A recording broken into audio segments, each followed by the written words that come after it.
Good afternoon, gamers. Bro, that's gotta be Flo, right? Yeah. Yeah, how did I know? How did I know? Guys, I'm just putting a post out in Discord. Give me 1 second. Welcome in, ladies and gentlemen. We're gonna get started in just a moment.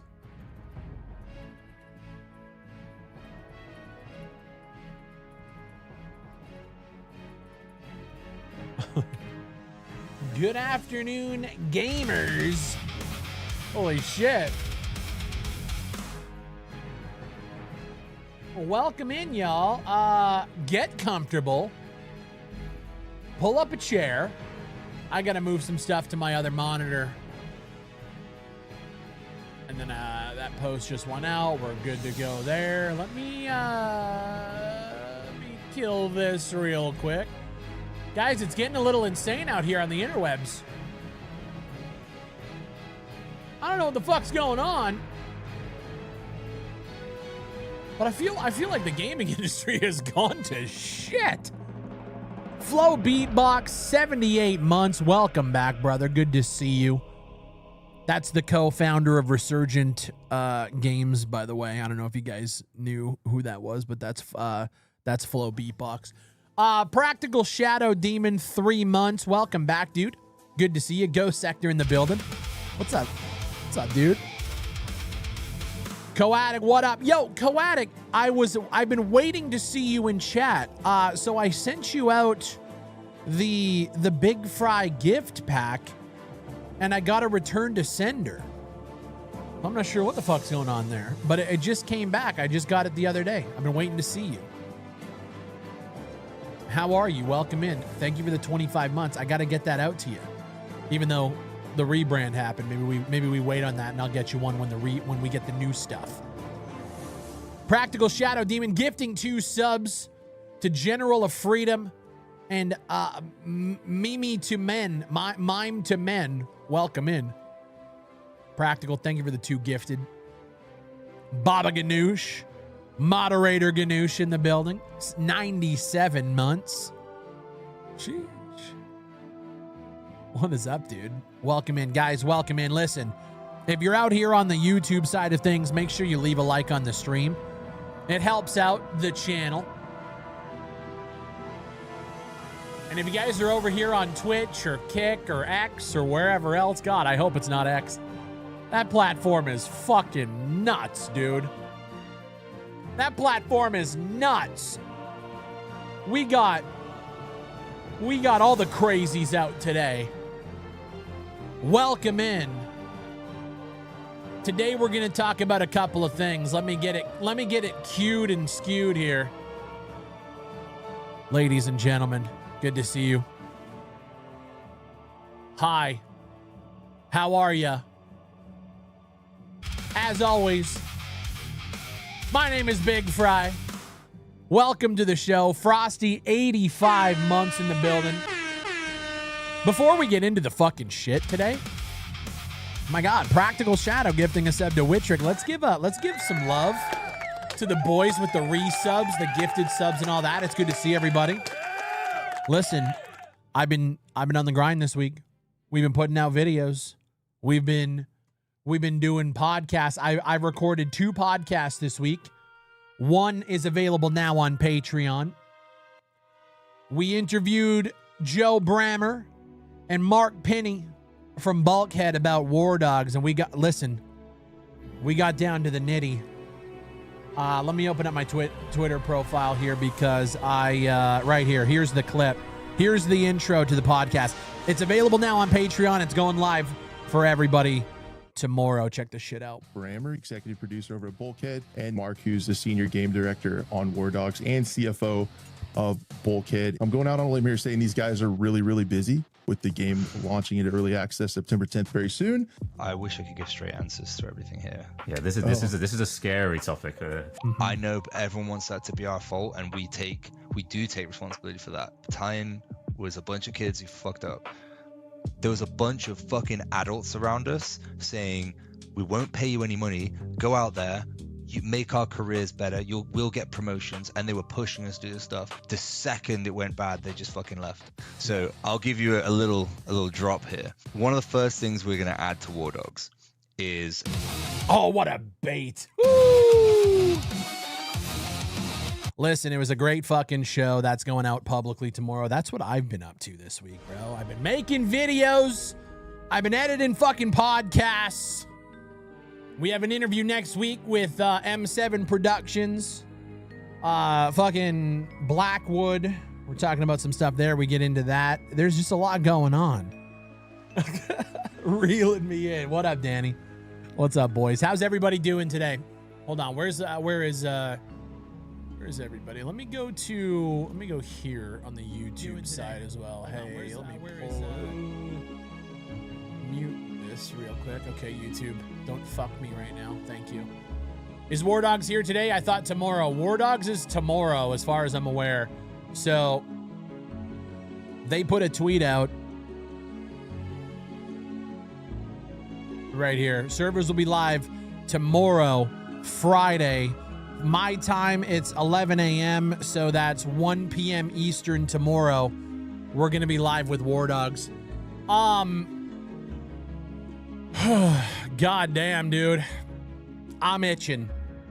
I'm not going to lie, I'm itching. For all the craziness that's going on right now, we're going to get into it. I want to talk about it. I figure we go. I told everybody I was going to go live today leading into the weekend. And I'll be honest, this morning, I spent a lot of time just arguing with people on Twitter. That's super fun. Yo, DC Gaming member for 6 months. Welcome in, brother. First membership of the day on YouTube. Appreciate you. Good to see you. I wish it was a week long, not just 3 days, brother. We got a couple of weeks left and then we're into it, all right? Tempted Mouse subscribing. Tier 2, 45 months. You guys are legends. Thank you so much for the support, guys. Everybody who resubs, man, even the people down to liking the streams and shit. Thank you guys so much. I'm excited, man. Listen, I'm excited. Fry, did you check out the body cam update? Yes, I wanted to make a video yesterday, but I ended up having to edit, record and edit the podcast, so I didn't get a chance to. I want to do it today, but I'll be honest, I spent my morning just arguing on Twitter. So yes, the body cam update looks fucking insane. So I'm probably going to have a video on that next week. I'm not going to lie to you guys. I reached out to them to try to get early access to the update. Not saying I can or can't, but man, body cam is interesting because they have a lot of cool tech going on, but I always felt like the underlying game was kind of there wasn't a game there. It was a lot of cool tech, but I haven't played it in a long time. So then I saw that update. I was like, holy shit, dude. Yeah, September 2nd for that update, bro. We have September 2nd. We got Modern Warfare 4 this weekend. We got War Dogs this weekend. There's just so much going on, dude. It's just we get nothing forever. And then it's just boom, boom, boom, boom, everything all at once. So yeah, a lot of stuff going on. Call me Onion, 2 months. Yo, shout out Onion. Okay, if you guys don't know, Onion is probably the biggest fan of transients ever. I'm just gonna be honest. Guess who had to ping the Discord? Oh yeah, dude, I'm sorry. I had it typed up and I got distracted. I literally have it typed up right here. I'm not lying to you. I had it typed up. I just forgot to hit enter. I'm sorry. I thought I hit enter on it. Thank you, moderators. Anyways, Onion, biggest fan of transients ever. He is a speedrunner, and he just posted a video in our Discord the other day where he literally beat the entire game in a sub 1 hour run. It's fucking nuts. Crazy. Everyone wants to get their stuff out before GTA 6. Yeah. You know what's crazy to me? I thought GTA 6 was Gallipoli as well, or Gallipoli, however you pronounce it. It was insane. I thought GTA 6 was the most anticipated game of the year. I thought maybe, bro, maybe I'm in a bubble. Budget. Paint a tiny wiener on the defiler in my name. Put this in the Warhammer. Paint a tiny wiener on the Defiler of my name. Yo, Blackout, thank you for the 44 months, dude. Yeah, that Defiler is going to be a motherfucker, bro. My Forge Fiend turned out really good. I still got to paint another one, but I thought GTA 6 was the most anticipated game of the year. I thought there was like the entire internet was going to come together and just collectively, you know, I mean, hopefully if the game is good, enjoy it, right? Not if you go to Twitter, dude. Oh, bro, I didn't realize how many people hated and hate Grand Theft Auto 6 and Rockstar. Wow. Dreadlaw, thank you for the 8 months. What an insane morning. My whole world's been rocked. So, check this out. I put this tweet out in response to the Rooster. Now, the Rooster is somebody who I know from the Arc Raiders days when he tried to pretend to be a rooster in Arc Raiders. And then I think he crashed out on Twitter a couple times, whatever. Bro, check this shit out. So the leaks, the leaks have been going crazy. Somebody named CyberLeak has access to the Grand Theft Auto 6 build. We don't know how old the build is. We have no idea. But they're leaking things and they're threatening to release more if Rockstar doesn't commit to putting the game on discs or whatever. They're also shilling a meme coin. I don't quite know the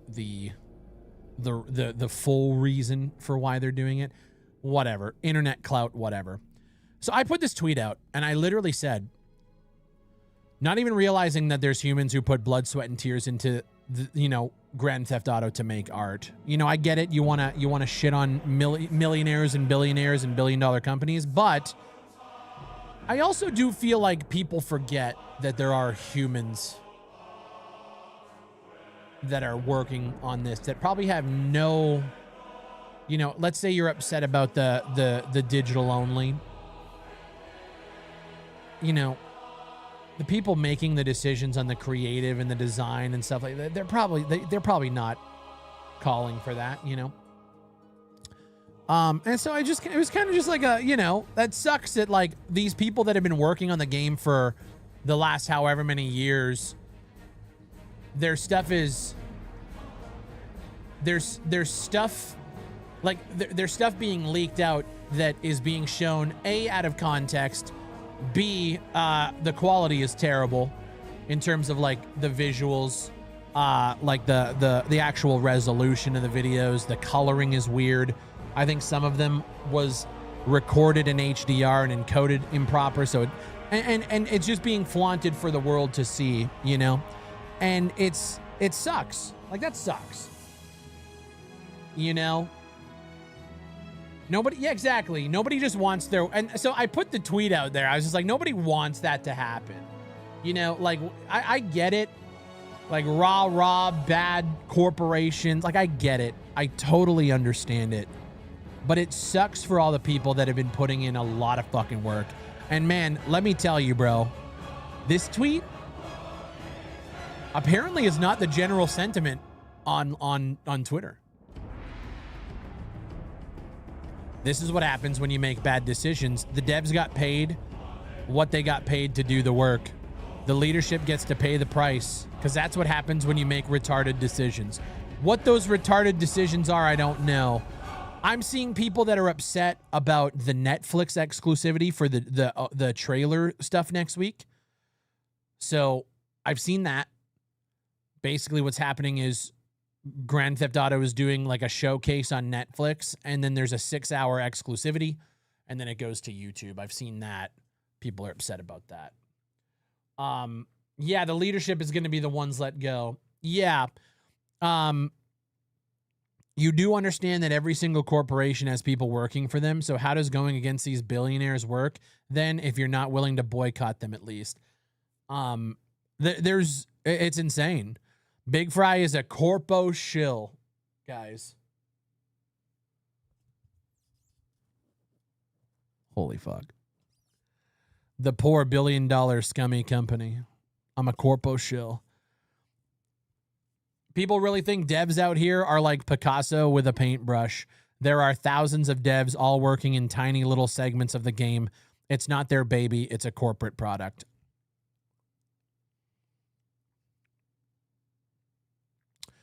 It's their fault they were gambling with how long they could stretch not showing anything. Wow. Realistically, from my perspective, I think that anybody defending the leaks in some sort of hurrah, hurrah, fuck the devs, you're delusional. I think you're terminally online, and I think you need to. I think you might need a reality check. I do. I'll stand on that. I'll fucking scream that. There's no blood, sweat, or tears.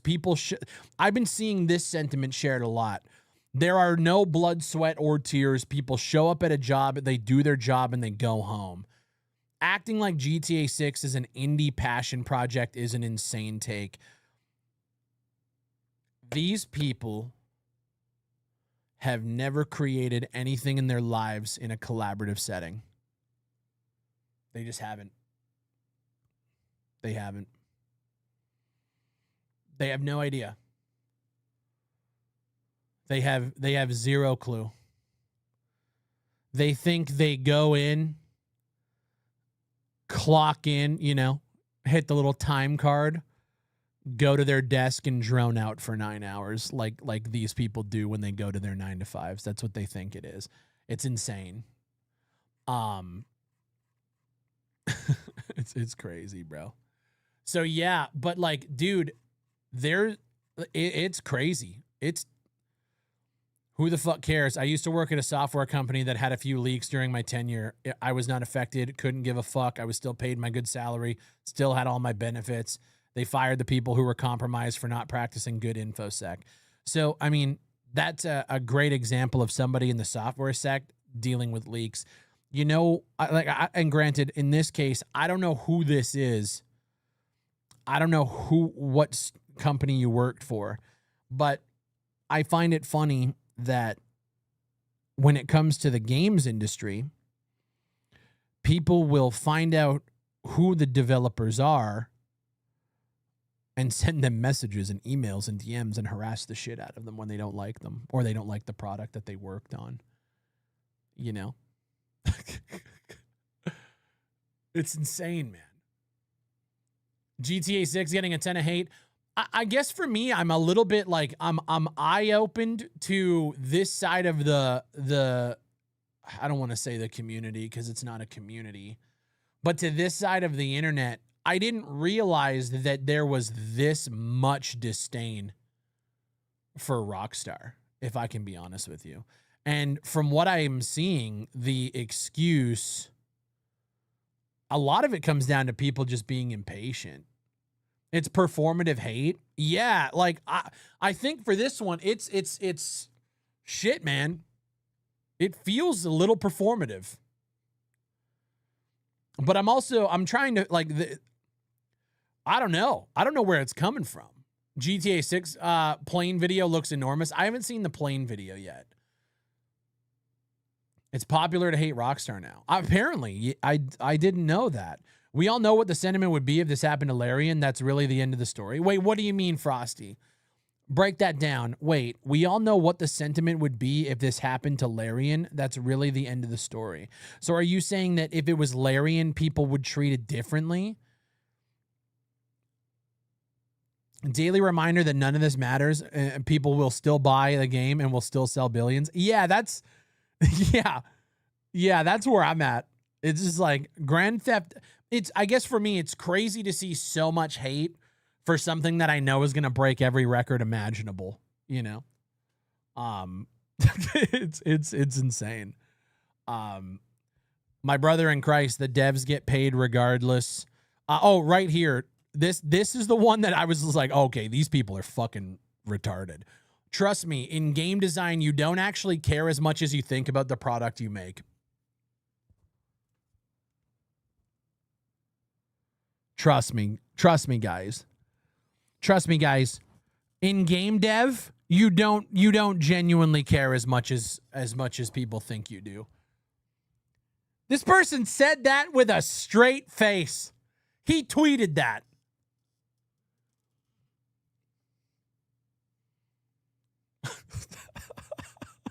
Trust me.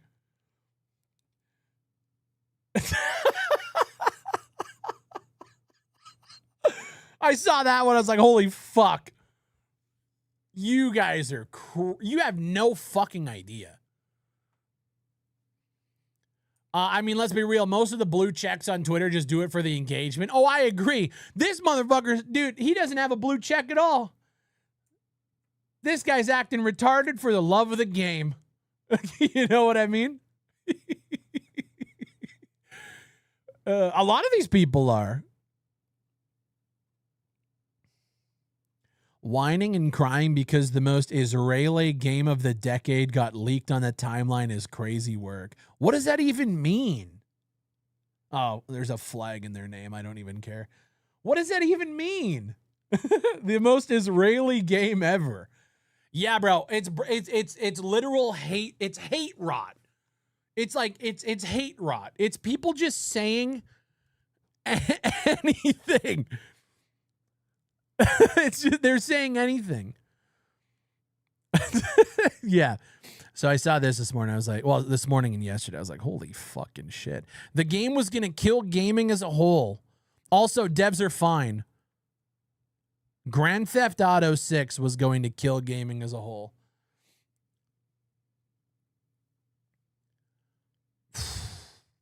Crazy, bro. Game devs don't actually care. If that's the sentiment, what's stopping anyone from saying that for any industry? Sure, yeah. How is one game going to kill gaming? Yeah. And you know what was so funny? I saw that the Stop Killing Games movement came out. Hold on, let me see. Can I see that? Stop Killing Games. Let me see if I can find it here. Yeah. Let me see. Okay, so this is Dexerto. Stop Killing Games has condemned the GTA 6 leaker and urged fans not to support the leak. There are still thousands of developers who worked hard on this project, and they're the ones being hit the hardest. Now, this is the movement that these gamers have fucking fallen behind. These guys they're the ones. They're the ones fighting for us, right? You disagree once. Scroll down here. Developers are being paid regardless. The dude who leaked it said he's fighting for gamers' rights. Oh, this guy, massive respect. Bro, I saw Stop Killing Games cries for devs while ignoring Rockstar fire. Like, now, Stop Killing Games is controlled opposition or a traitor. Take your pick.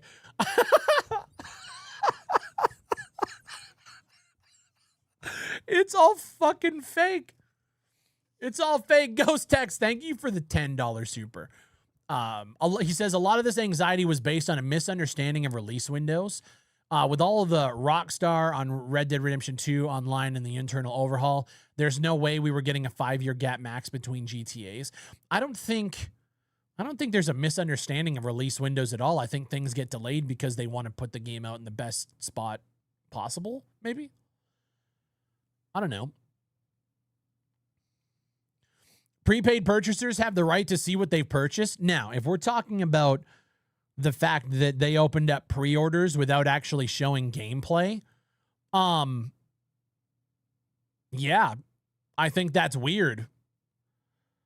Did people pre-order it anyway? See, for me, it's just like, well, if you pre-ordered Grand Theft Auto 6 and then you're pissed off that you haven't seen gameplay, why did you pre-order Grand Theft Auto 6? You know? I'm going to be honest, I don't understand any of this. I didn't even know GTA 6 was getting any sort of hate. Brother, I'm with you. I'm with you. I didn't realize any of this shit was happening. They opened pre-orders before gameplay for their other titles. No, 100%. But like, I think that's weird. I think if you're going to have gameplay or pre-orders, I feel like we should have at least seen gameplay or you know, an extended look, whatever, if you're asking for money. And you guys are right. They aren't the only ones that do it. But I that doesn't make it better. But it's just like, if you bought it, shit. I mean, that's kind of on you, dude. You know? I want my physical copy. I was talking to Synth Potato today in DMs. Because he's been getting hit pretty hard. And what I told him was, yo, Tempted Mouse with a gifted. Daniel Mack, welcome to the sub club, dude. Tempted Mouse, thank you so much, bro. What I told him was, I like a world where consumers have options. I do.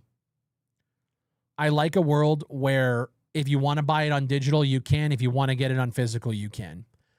But I'm also in a world where I've been playing exclusively on PC for like over a decade plus. So who am I to stand on a soapbox now and go, no, physical? I'm technically, according to these people that are fighting for it, I would be a part of the problem. Justin, what's up, brother? How are you? So, yeah, I don't know. It's a weird one. I know I'm conflicted on it. I want people to have the options, but I know that I've bought in so many games digitally that technically, if you're looking, if these companies are looking at the data of who's buying physical versus digital, I'm technically contributing to the downfall of that, right? So, the fuck am I going to say? You know? The physical copy just comes with a coupon. Yeah, and you have that stuff too. You can buy digital and still understand people are should be able to buy physical. And I agree. I think people should be able to buy physical copies. I think so. Never thought that way, but you're right. Yeah, like I think you should be able to buy physical. But am I going to boycott something that I was going to buy digitally regardless? Like I get what they're saying, you know? DRM is the real cancer, but yeah, like I get what they're saying. But I just don't think it's going to work. And this is what I said, like that's, dude, I remember installing Battlefield 2 on PC. I think there was 5 discs in it. And I'll be honest, like that seems so archaic to me now, but I kind of miss that shit. Big Fry, you playing War Dogs tomorrow? Fuck, does a Tin Man have a sheet metal cock? Yeah, I'm playing War Dogs tomorrow. 100%. Pre-ordering after Sony stops physical CDs is natural selection. Yeah. The one thing I do miss about the whole like physical versus digital is I always thought that Sony was on the forefront when they first introduced Blu-ray. 50 gigs on a disc? Holy fuck. I remember being there. Like we were at that time. It was awesome. And I just feel like there's no innovation there anymore. And I feel like it's because they don't want to. They want things to go digital. They don't want you to own anything. And there's so many like political fucking things that we can talk about with that too. Fry, you playing any S&D tomorrow? I am. I'm gonna be splitting tomorrow's stream between War Dogs and Call of Duty. Probably all weekend I'm going to be doing that as well. Because if I can be honest with you guys, I grinded the fuck out of War Dogs during the alpha. Things are going to get wiped. I don't want to spend another 30 hours in War Dogs this weekend because I know things are just going to get wiped again. But I want to put in a decent amount with the boys and play that. So I'm going to be splitting my time between that and COD. And then next weekend is probably just going to be caught out of my mind because War Dogs won't exist. And then we're into the launch of War Dogs. I want to try stuff I haven't done yet. Dude, if I can be honest with you, Bob, it's in the Amazon cart. I am like 10 seconds away from pulling the trigger on a flight model, like with pedals, the rudder. I'm right fucking there, dude. I'm seeing people buy it for the War Dogs launch. I'm just like, fuck, that would be so sick. Worst weekend for me being away. Oh my fucking God. You're gone this weekend, Frosty, or next? It's still bullshit. We don't have wheel support. Yeah, we need wheel support. I would love to be able to get a setup to where no matter what vehicle I'm driving, I can just jump onto the peripheral and go. That would be the fucking dream. I think the War Dogs flight controls are casual enough that mouse and keyboard is fine. No, I know, but it just looks so cool. If they go digital only, they should drop the full price of games then, at least back to 60. I don't think that's going to happen. Yeah, I don't think that's going to happen. Oh, you're gone this weekend on COD. Okay. We're on COD 100%. All right, bet. Yeah. Frosty, you've played War Dogs, right? Yeah. Why would they drop the price? Here's the thing, dude. I think you know, for as much as like it's super easy to point at all these studios and companies and be like, these guys are fucking killing the game. You and me, we're all in this together. We're either going to buy it or we're not. Right? The whole point of digital is to maximize profit at the current price standards. 100%. We're going to buy it or not. This is what I keep saying to people when they, like there has been in this conversation that we've had. Let me see. Is this the response? No. Let's find the response to my tweet here.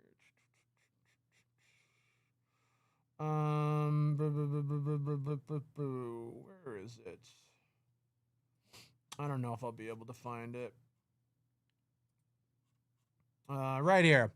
How do you suggest anyone fights back against corporate greed? Unless drastic actions are taken, then it will just continue on. And this is a question in regards to like, if they're not being hacked and things are being shared, like how do you fight against it? And I mean, look, I'll be honest with you. I think this is a pretty valid question. I think that's a pretty like if you aren't a fan of corporate greed, how do you fight against it? And this is my response, and I think it's the only response that you can do. Don't buy the thing if you truly care that much and hope the market feels the same.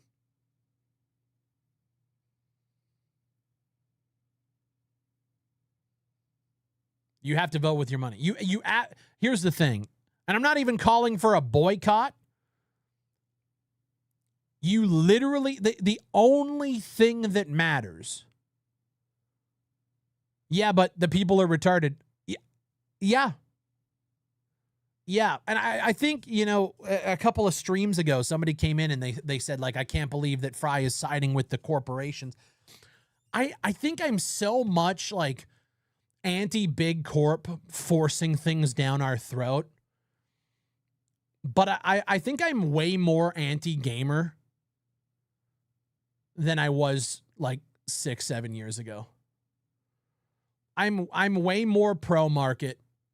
And if people are going to buy it, then what are we talking about? What are we talking about? If people are going to buy it, what the fuck are we doing? Somebody ban Shadeline and get him the fuck out of here. He's just spamming 6-7 in the chat. He doesn't like that answer. Development will do that? Yeah. Yeah, get him the fuck out of here. Did you see Bulkhead Studios themselves drop the 10 reasons not to buy War Dogs? I can really respect their transparency. Yeah, I made a video response to it, actually. Yeah, I pretty much covered every one of their devlogs. I've been kind of feeling cynical and uninterested in GTA 6, but just don't like that GTA 5's tone and story seems to be following that, and romantic duo doesn't interest me. No, that's fair. Not dark and ugly enough. Hey, I think those are actually valid. Yeah. No, that's fair. Yeah, I don't know.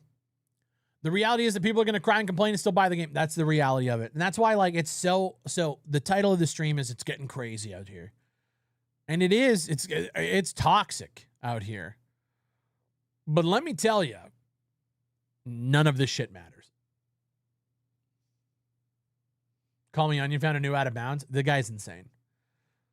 Brother, I watched you stack 3 bodies in a door, shoot a fucking chair into the corner, and use it to catapult yourself up onto an invisible wall. I was just like, yeah, buddy thinks differently. I don't even know what to say. I don't know how you would fucking stop that.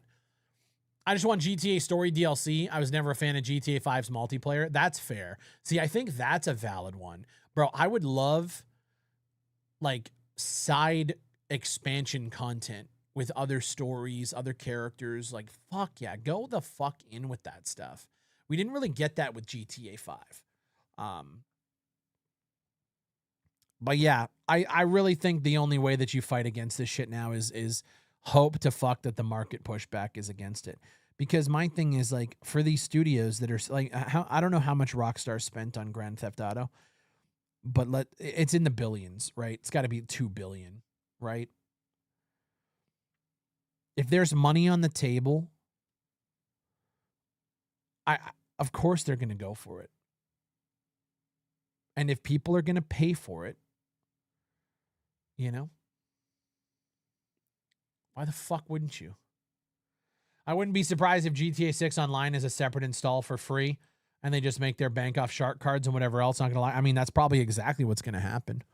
That's what they did with 5. Not the separate install, but the shark cards. Yeah, that's what they did with 5.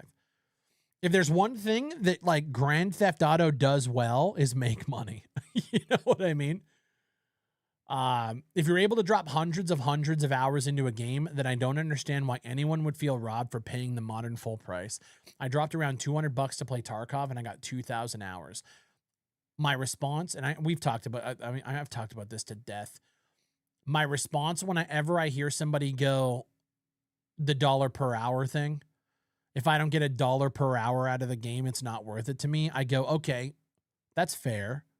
That if that's your metric, that's your metric. If a game gives you 2,000 hours, is it worth $2,000? And the answer is always a resounding no. Oh, fuck no. Of course, we're not going to spend $2,000 on a video game. But, like, where's the give and take there? You know? Corps are neutral by nature. It's the people in it that decide what road to take. By the way, this is Scott Schultz with a €5 super chat. I mean, just look at Bulkhead. I hope they stay that way. I'm concerned about Bulkhead, though. I'm the dollar per hour guy, and that's fair. Like, if that's the thing is, that's your metric. There are certain games that aren't going to give you that, and there are certain games that are going to give you so much more than that, you know? It's all about just where you want to put your money. Government is the source of the problem. Each narrative targets those in office with the power to do things. Big Fry, you think Rockstar stocks are going up when GTA 6 releases? Absolutely. Yeah. Yeah, absolutely.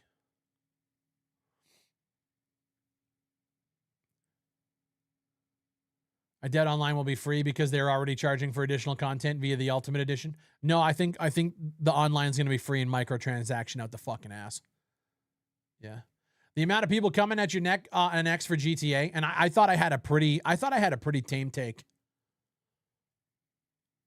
I thought I had a pretty tame take. That's the coldest take I think anybody could ever have. But let me tell you, man, the extremism in the gaming community on X or online is fucking ridiculous. I think people are terminally online, and I think that their world revolves around this stuff in an unhealthy way. And this is coming from somebody who literally does this for a living.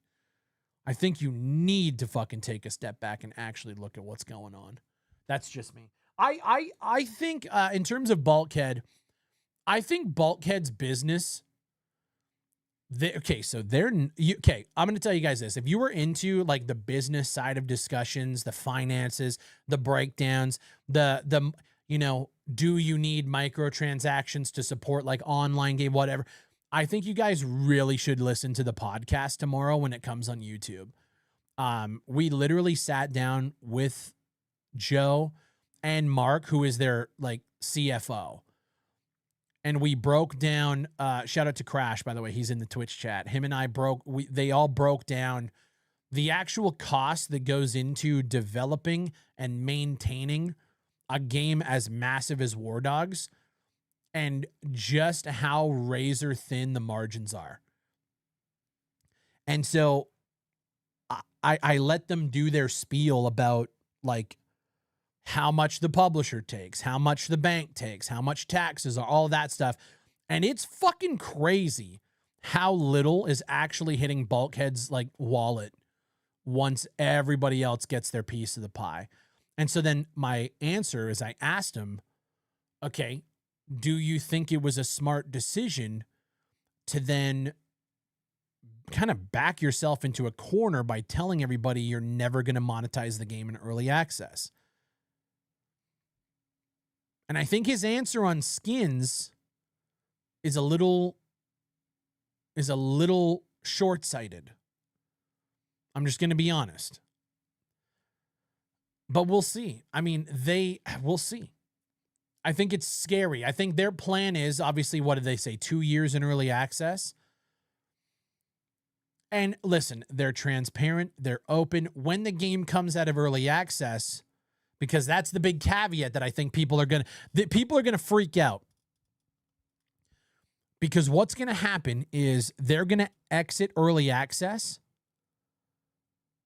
and then monetization is going to come. And that's what they've said. They are not monetizing the game through early access. So once it comes out, what does that monetization look like? You know? That's a problem when video games are your worldview. It's time to take a step back. Yeah, I think, I think, oh, Frosty's calling you a bot. People have no patience. We live in an ADHD world. Yeah, I think a lot of the hate for Grand Theft Auto, from what I'm seeing when you're reading between the lines of things, at least on X and the conversations I've seen, a lot of people are just upset that they haven't seen gameplay yet. Just tell me straight up, will there be Uwu Weeb skins? I'll be saving my money if so. No, I don't think so. In War Dogs, you're saying? No, I don't think so.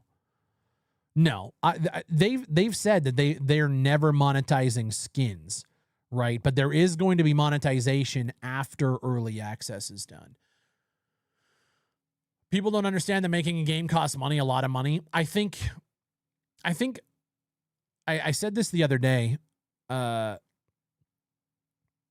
said that I think it was a comment on one of my last videos. I said in the video that I don't think gamers actually realize that it's expensive to make games, but I don't think they realize how expensive it is. And one of the comments, and I think a lot of people actually reflect this sentiment online, they don't give a fuck. As a consumer, you don't care, is what he said. Why should we care? That's the devs' problem. And I thought that was such a short-sighted response, because eventually there has to be a breaking point, right? You know, if games are getting so much more expensive to make, why don't games look next gen? Well, exactly, right? There has to be a breaking point. Gamers' expectations are going up, which is a good thing as technology goes up, or you know, whatever. We make advancements in tech, but they don't want the price to go up. So how do you make that work? And like, obviously when we're talking about games like Grand Theft Auto, I mean, fuck me, they're going to be making billions of dollars. I'm not talking about that. I'm talking about the middle ground area where everybody wants to say fuck AAA, but then they expect indie and AA developers to be able to contribute and play in that space without charging AAA prices, but giving them AAA quality to be a valid alternative. How do we make that work? If the devs can't afford to make the games and people don't want to buy them for too much, you're in the wrong industry, buddy. Yeah, no, I like Lornext.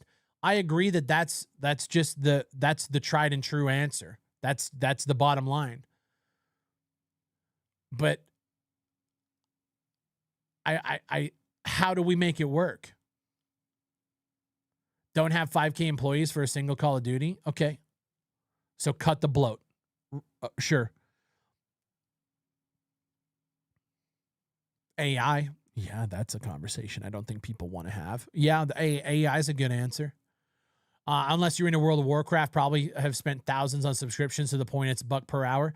I know it's super anti-consumer, but I actually like the subscription model for games like MMOs. At some point, isn't video games / reality just going to blur a super thin line? Okay, I'm kind of with Frosty now, Outlandis. I actually think you're a bot. That sounds very body. That sounds very ChatGPT. How many good games could we have without patents or regulations? Nemesis system? I don't know what that means. It's easy to make a better game than AAA does. Remember back in the 90s, it was just like 5 to 10 dudes creating bangers. It's not the 90s anymore. What do you think War Dog's monetization will be? Dude, I've thought about this. I don't know. If they're never going to monetize skins or gold bars, they've said that, even past early access, but there is going to be monetization in the game.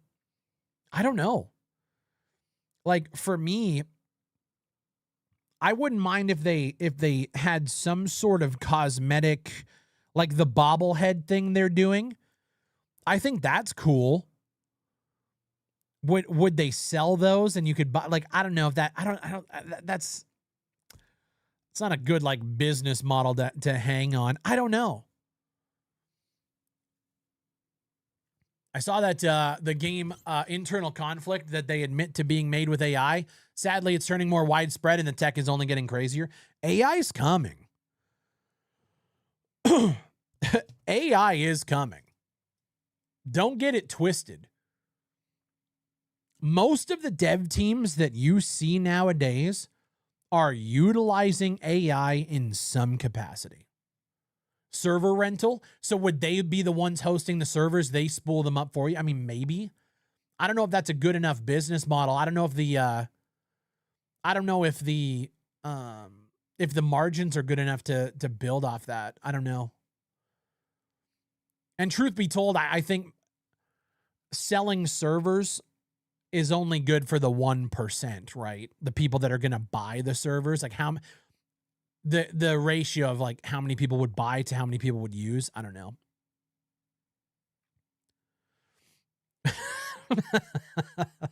Frosty. I hope it isn't a subscription type thing like MMOs. Like I said, dude, I'm okay with any sort of model as long as I feel like I'm getting my money's worth out of the value. I think they'll monetize certain equipment like backpacks, body. Oh, no, it would kill their game instantly. That becomes automatically pay to win. AI isn't a problem in game development. It's how the devs use it, which causes conflict. True. Just wondering out loud. I'm 47, started with tanks on Atari and ColecoVision. Damn. That's crazy. I didn't realize I was about to say some shit. I'm not going to talk shit. Subscription would solve all of the microtransaction issues, though. Oh, I agree, but how many people would boycott it? That's the problem, man. I think we're at an impasse with a lot of this stuff because, like, and it's a good conversation to have. Gamers want more for less, and I can't blame them for it. Most people would. Now, if it was an optional subscription and you get better server tick rate, like, what else do you get for it? I think it's time to go back to the map packs and the paid DLCs. Dude, I think that was the golden age. I miss a time where I can see exactly what I'm buying. I give you money. You make me content. That's something else we talk about on the podcast, man. Guys like Battlefield, who as soon as they sell millions and gajillions of dollars, they lay off the people who are on the post-launch stuff. It's the reason why you keep complaining about getting 1 map a season, 2 maps a season. You know? I don't think live service works in that regard. I don't think seasonal live service works in 99% of cases. Academics in the building, 40 months. I don't know. Map packs aren't ideal for splitting player bases. Exactly, right? Can't split the player base. So how do you do it? I wish the answer was so crystal clear. There's not. I think everybody has a different idea about how they would monetize, but there's holes in everything, right? You want to talk about the real answer? If we don't want to split player base and we don't want to microtransaction people to death, and we want the developers to actually give us meaningful post-launch content, and we want.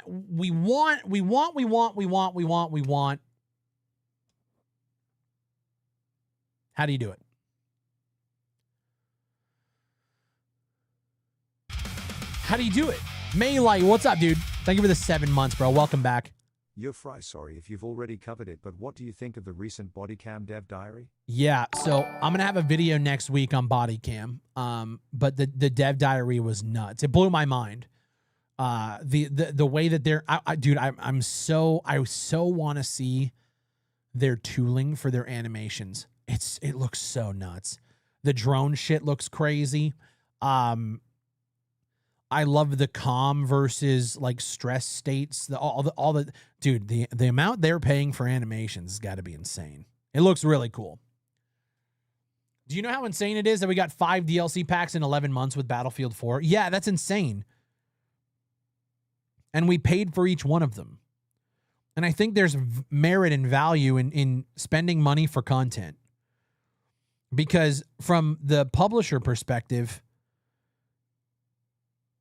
they're selling you an add-on, which I think is more value to them than a season where 90% of people aren't going to buy the battle pass and they're just going to experience all of this new content, the new gun, the new tank, the new map, and they didn't pay for it at all.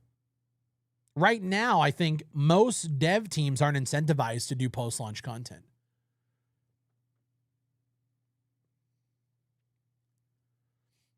It was like $15 or $20 a pack. Yeah, most dev teams, like, why would Battlefield care about making post-launch content when they're going to make peanuts compared to moving all of those devs to a new game and then selling that for $70, $80, $90 and making another billion 4 years from now? You know, I just don't think it works. Nightfall, what's up, dude? The Top Gun collab is actually legit. It is cool. The only alternative is to charge $120 for the base game and give maps out for free. It's either pay big up front and hope it's good or go seasons microtransactions. I agree, man. I don't like that I agree. Sometimes I don't think gamers want more for less. Gamers want something meaningful, and both gamers and devs often don't always understand what makes a game that way, and the world values results. I disagree. I mean, I agree in a sense, but there's areas where I don't there. Zergling, thank you for the 5, bro. I think, by the way, if you guys want to say something in chat, I'm probably not going to catch everything, but don't feel like you need to super chat to get me to see your comment. I think we need to go back to expansion packs, not DLC. Dude, I miss expansions. I miss it. How else do they maintain servers? True, that's another part. Server costs are insane. Some games try to stick around as live service for way too long when a sequel is what's needed. Hunt Showdown is probably the best example of this. Well, if you take Arc Raiders, for example, Arc Raiders is dead, according to the internet. It's dead. But so from Embark's perspective, they made like so much money. That game sold so much, and I genuinely think Arc Raiders underpriced themselves. I think that game could have charged $10, maybe even $20 more. But they didn't, and that's why it sold as well as it did. But they couldn't keep up with content. They couldn't keep up with content. They said that it was going to be a 10-year game, right? But what people heard is that we're going to get monthly content drops for 10 years, which is it's just impossible. It's impossible standards. It's impossible. It's impossible. Fry, do you think Ark needs additional game modes to survive? No. I think an additional game mode doesn't revive Arc Raiders. I think adding guns doesn't revive Arc Raiders. I think adding maps doesn't revive Arc Raiders. And I say revive like Colt points out here, 30K concurrent. Like, it's not like it's dead, but the internet says it is. You know what I mean? The fall off of Arc was monumental, you know? Make it free to play. How do they monetize it? Arc Raiders BR mode. I think they need something if the goal is to revive it and bring back the numbers, nothing will. Nothing will. I think that there has to be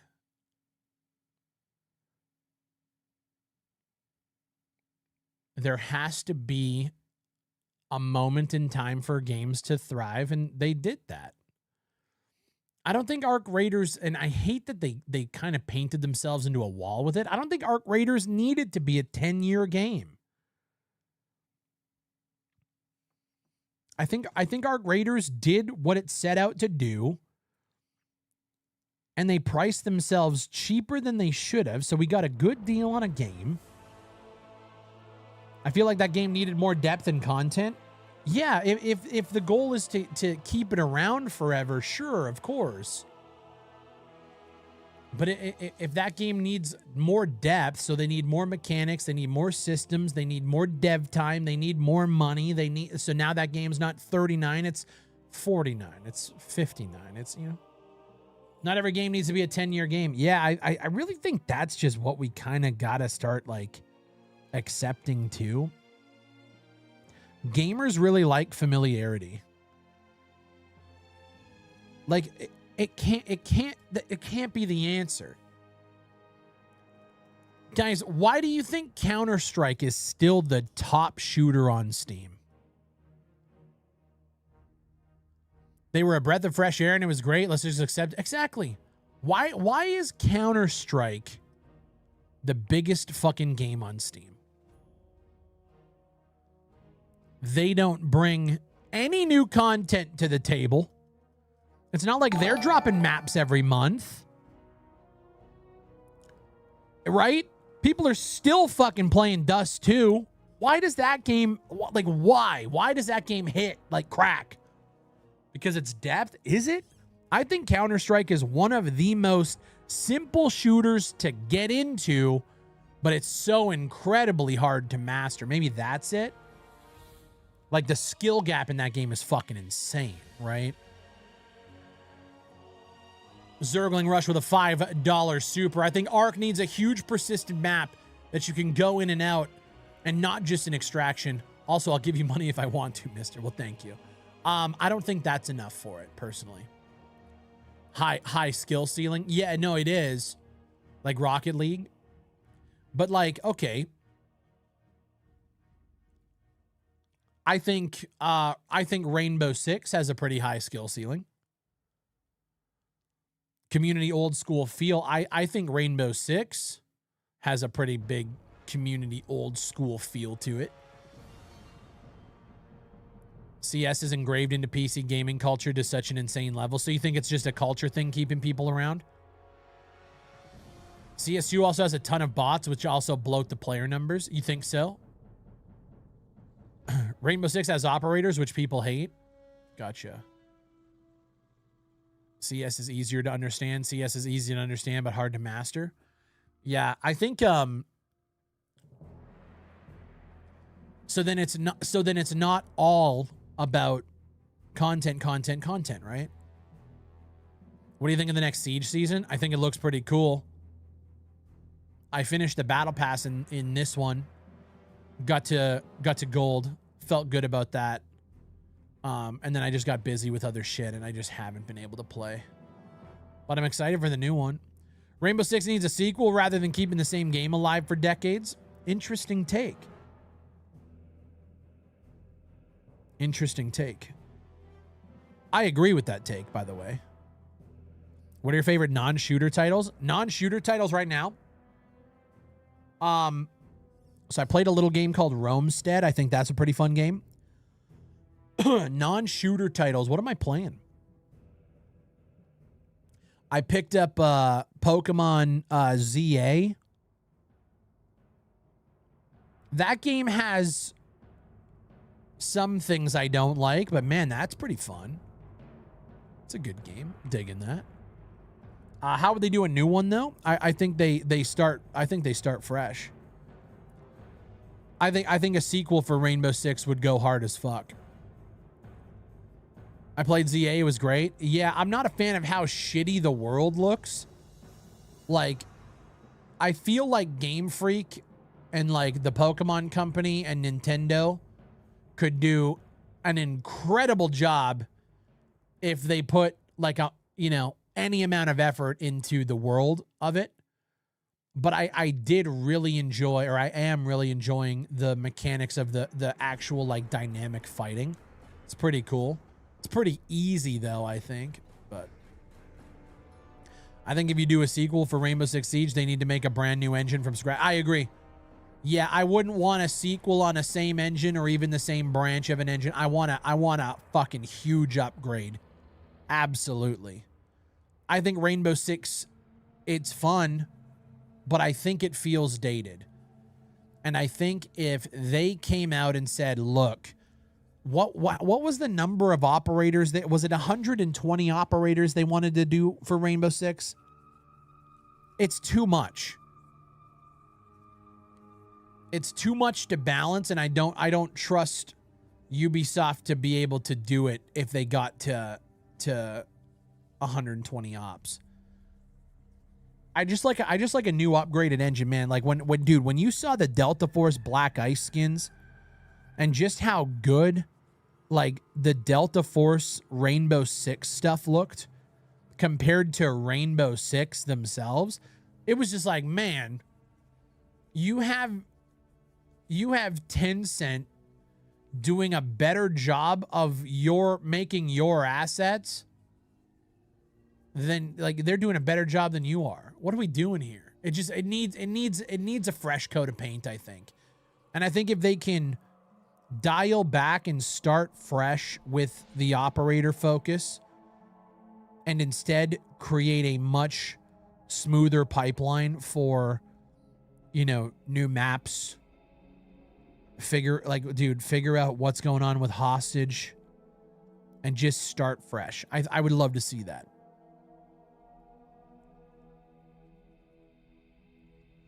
Snowdrop is great for third-person games, though. Engine is number one reason I think Siege needs a sequel. You can feel the engine is old when playing. You can. Yeah, and that's fine. Like, you can. I think they've done... Listen, as much as my community hates Siege, I think Siege has done an incredible job at keeping that game going long-term.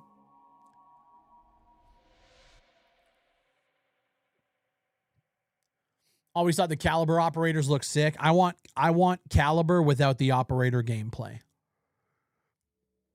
My dream project, dream title, is Caliber with a better player controller and non-operator content. Dude, Caliber had incredible like player models, all the different skins from all the different countries. Dude, they did the game's beautiful. It plays like World of Tanks 1C, right? It plays like tanks, so you need a better player controller, and you need to get rid of the operators. And bro, I'd be on that shit every fucking day. Every day.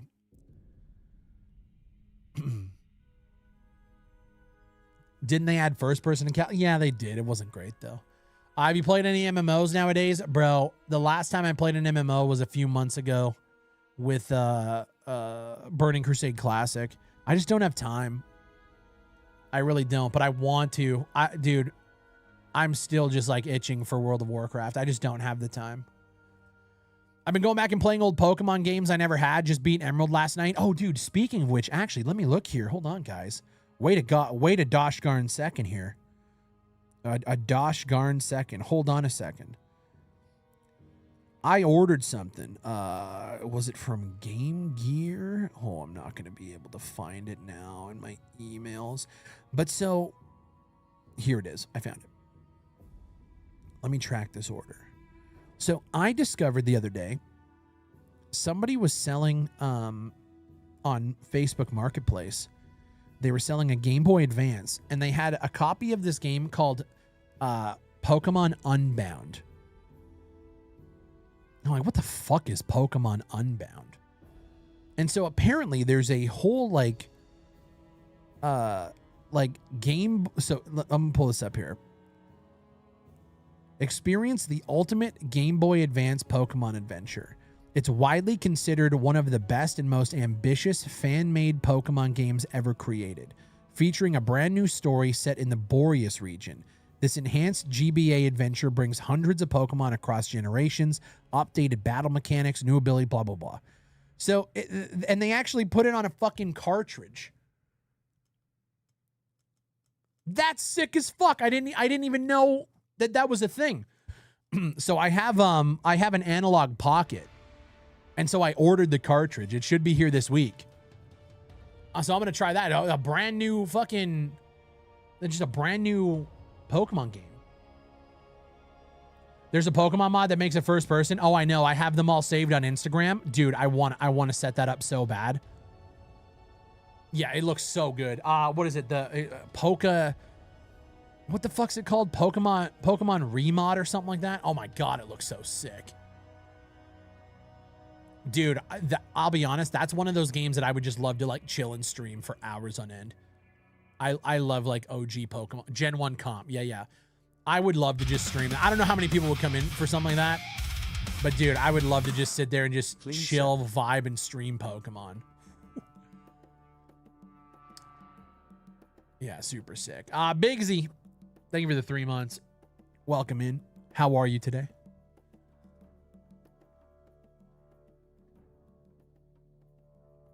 I'd watch, bro. I think that'd be sick as fuck. Just nice and vibey. Anyways, so the other thing that I wanted to talk about today is how upset everybody is and how, actually, I'm not going to lie, I'm kind of pissed off about it too. And that's Call of Duty. I don't know what the fuck's going on with this. There we go. Jesus Christ. So, guys, we can't have nice things.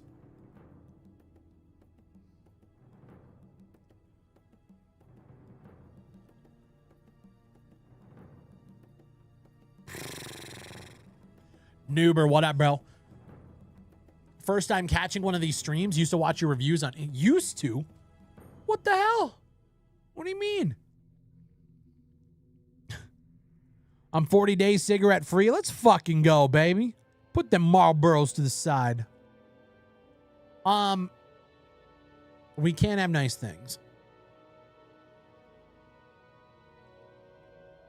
We understand there are still some open questions around matchmaking and some confusion about what we've shared. So we gathered some more details to shed light on where things stand going into the Modern Warfare beta. I saw you ruffling feathers over on X. Yeah, by having the lukewarmest take I've ever seen in my life. First, players are sticking around longer and playing more matches. So a new matchmaking thing has come to Black Ops. They're essentially justifying bringing back skill-based matchmaking.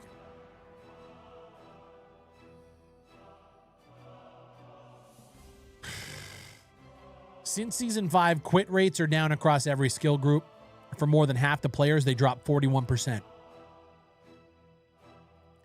Search times are also down versus Season 4. Average ping is improved. Community feedback, including videos, matchmaking benchmarks, and graphs, claim significantly increased search times. They're getting community noted on every fucking tweet they're putting out now. We know some players like open matchmaking, but the issues were clear. For 80% of players in Black Ops 7 from launch to Season 4, open versus standard saw 32.7% higher quit rates, 14.4% fewer kills per minute, 5.3% lower win rates, 59.2% more fun ratings.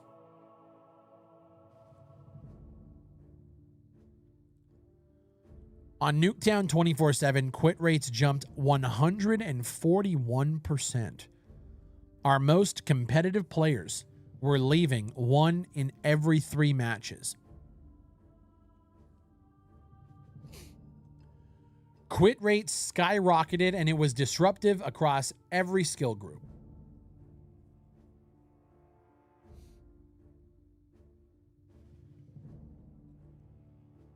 quitting is kind of the whole point. You used to just hop in a match. Oh, don't like this lobby. You can just leave and get a new one. That's literally the whole point. Yeah, now here's the thing, though. Nuketown 24/7 I don't think is a good gauge for this kind of metric, personally. A lot of people use this to grind up weapons, to grind up a camo. You need this new attachment, just jump into Nuketown. It's a small map. You know. I don't think that's a good metric, and I don't give a fuck, personally. What about disbanding lobbies? About 50% of players leave after the first match. And by game 3, almost none of the original lobby remains. Backfilling takes longer. Starting fresh gets players into a match faster and lets us better prioritize ping. 2 things we want to clear up. First, this is not a return to the tighter matchmaking of recent games. I don't know what that means. What does that mean? Connection remains a top priority. Second, every Call of Duty has had matchmaking. I'm bored of reading stats. Every Call of Duty has had matchmaking that considers skill, including Black Ops 1 and 2. But matchmaking has never been one switch. Location, time of day, playlist, party composition, platform, crossplay, and player population all affect how lobbies are built.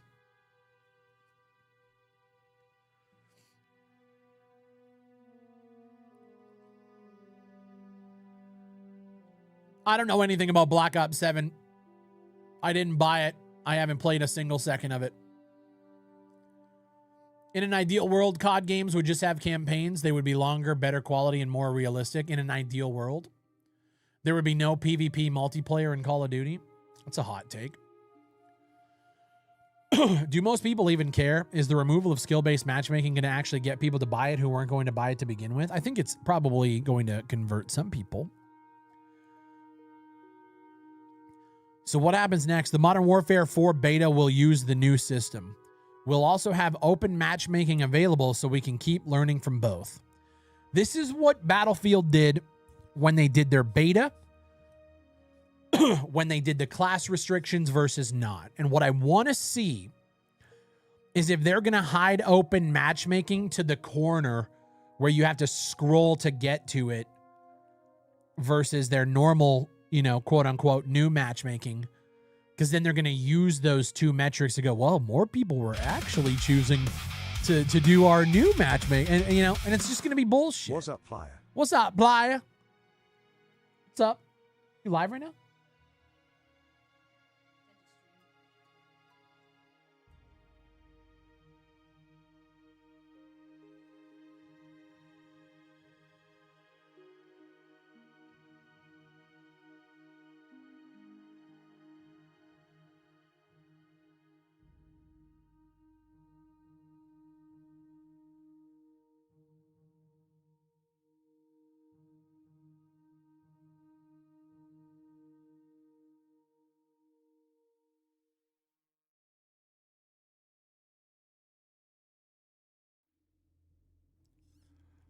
Something happened on Fuzz's stream, Project Zomboid shit. All forms of the modern matchmaking in all these games that have disbanding lobbies take longer to get into a new game than just sticking with the original lobby you found. I don't know. Arctic, thank you for the 83 months, by the way. We need server browsers to make a comeback on consoles. I don't think they're going to fucking do that. It would be interesting. Can you trust Activision? I mean, come on, it's like trusting BSG. I mean, here's the thing. This is one of those situations where as like a PR, as a PR play, what do you say? Okay, you know what? Let me ask you guys this.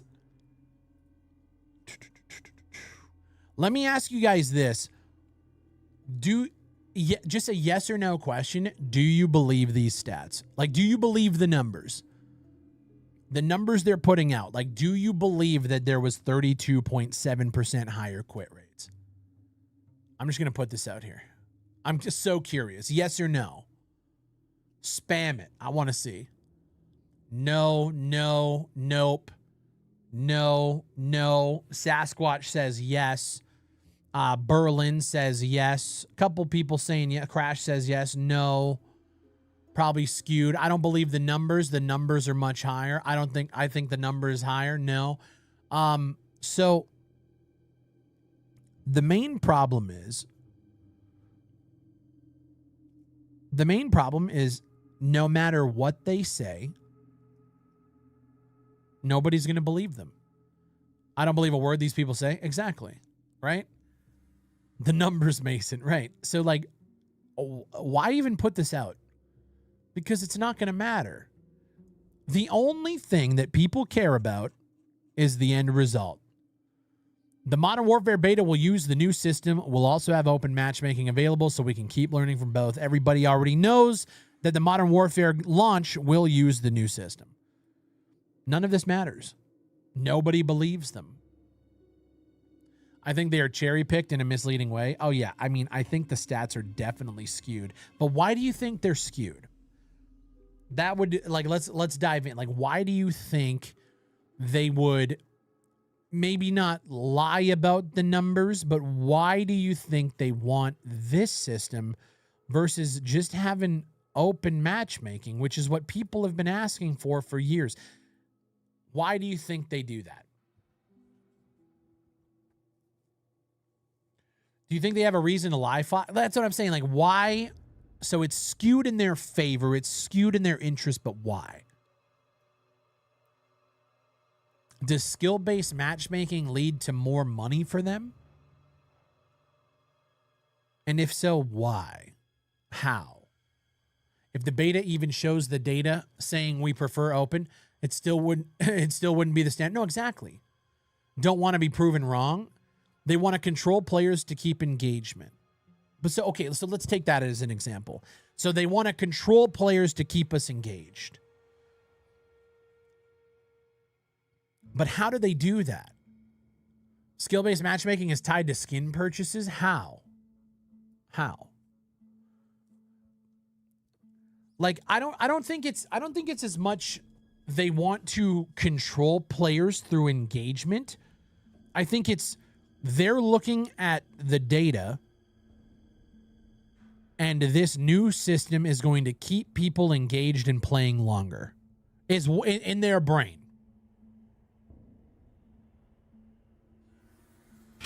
Okay, why is that a bad thing? See, the problem is, and I'm going to explain why it's a bad thing, a shoe on the other foot. Every time I play a Call of Duty, I get skill-based matchmaking out of my fucking ass. And what that means to me, in my experience, every single fucking year, is if you get a game where you are dog-walking the other team, you know for the next 10 games straight, you're going to get dog-walked. Straight up. You know that they're going to go, okay, these guys are really, really good, so we're going to throw them up here. At least that's what it feels like. When I played Black Ops 6, I had a great time playing with the boys. Fuzz was in there. We were loving the game. And I'll never forget that game. They put us against a team where we shoved them into their spawn. It wasn't our fault. They just sucked so bad that we beat the ever-living fuck out of them. And I'm not lying to you guys. The next game we played, I got shoved into my spawn to the point where I literally could not spawn. I was getting pre-fired at my spawn. A map design issue, to be honest, but like it killed it. And I was like, okay, play the next one. Played the next one. Same thing. I ate that for 3 days. I ate getting shoved in my spawn for 3 days. I came back the next day, same thing. We were just getting fucking shoved. Justin Darlington with the 33 months. Because we played so good, it took forever to come back down from that in terms of what's going on in their back end. I like the idea of skill-based matchmaking on paper, playing against players of equal skill, but it's tuned so heavily that if you end up getting into a lobby where you dog and you shit on somebody, you're fucked. And it feels like a punishment. Like every time we play together with the guys and we're shitting on a team, everybody says like the next game is going to be fucked. And that's what it is. It's terrible. It's terrible. It shouldn't be like that. And I wish they would just accept that. You know? It sucks. Justin Darlington, 33 months. What's going on, brother? I think Modern Warfare 4 had a great PR campaign coming off of Black Ops 7. Black Ops 7 was open matchmaking. People were happy that it looked like they were learning, but they just didn't like the aesthetic of Black Ops 7. So we're all thinking, okay, we're going into Modern Warfare 4. There's this renewed like energy at the studio. Okay, they learned, they made a lot of good changes with Black Ops 7, and now we're here. Now we're here. We're not necessarily, according to them, going back.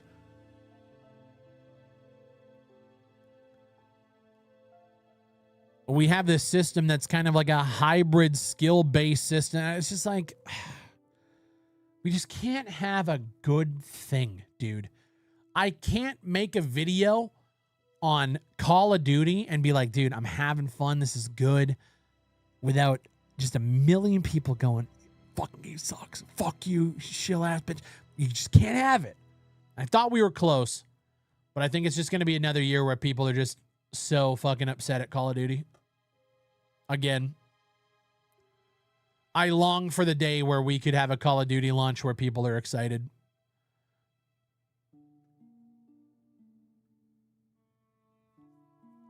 So annoying. Yeah, I want to be happy to play Call of Duty. And like I'm excited, but I hope that this system isn't bullshit. Fry, when does the War Dogs playtest go live? It goes live tomorrow at 1 p.m. Eastern. I'm going to be live just a little bit before that, and then we're going to get into it. Tomorrow, I'm playing War Dogs, and I'm playing Call of Duty. That's tomorrow's stream. We're going to split it up a little bit. Unfortunately, those days are over. I don't think those days should be over because I hate it when you see the gameplay of Modern Warfare 4. The game looks beautiful. Only the upset people comment anyway. Yeah, I had somebody leave a comment. Let me see if I can find it, actually. Let me see if I can find it. I thought it was funny. I tweet a lot. Right here. This guy. Explain how you think in any logical world the developers of the game would intentionally skew data to force a mechanic that makes their game worse and ultimately fail. Why would they do that? And like I said, the words ultimately fail are doing some heavy lifting here. Much like in the case of Grand Theft Auto. When was the last time a Call of Duty title failed? And by failed, I mean actually failed to make money. And that's the thing. Things are going crazy. Toxicity is at an all-time high, but at the end of the day, these games are going to break records. They're going to sell, maybe not break records in the case of Modern Warfare, but I don't think there's a world where Modern Warfare doesn't make money. The last two games were failures? I don't think so. Failure is relative. The last COD was a failure compared to every last COD, and it's a bad sign moving forward. Oh, I agree. I half agree. I agree that it's a bad sign. Black Ops 7 was a failure. It was the 5th top selling game of 2025. Relax.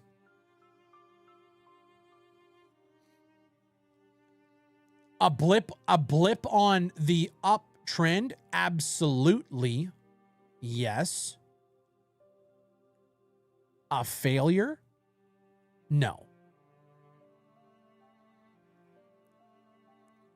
It was a failure in terms of the standards COD has set throughout the years, in my opinion. Yeah, I think we got to define that term. I don't think Black Ops 7 was a failure by any stretch. Underperforming and failing are not the same. Exactly. I think, yeah, underperforming, yeah, absolutely. If Dagger Directive has proved anything, graphics don't matter as much as the gunplay and player controller. For me, the player controller is one of the things that matter most. Yeah, the smoothness of everything has to feel good. I can't help but feel like the ones calling it a failure are the ones getting stomped. I got blocked by a content creator today because he was defending them using skill-based matchmaking, and I called him out for being a bot that gets protected by it, and he blocked me.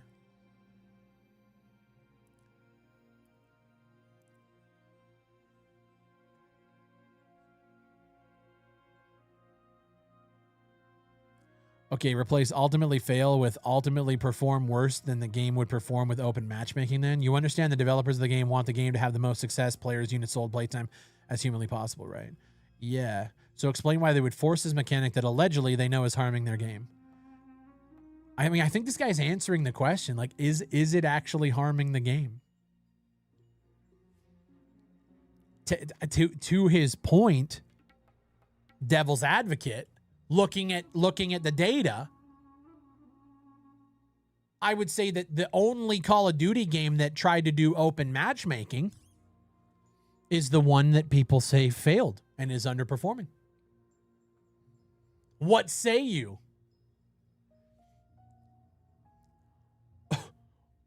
What say, yo, Zach Dak, talk to you later. What say you of that?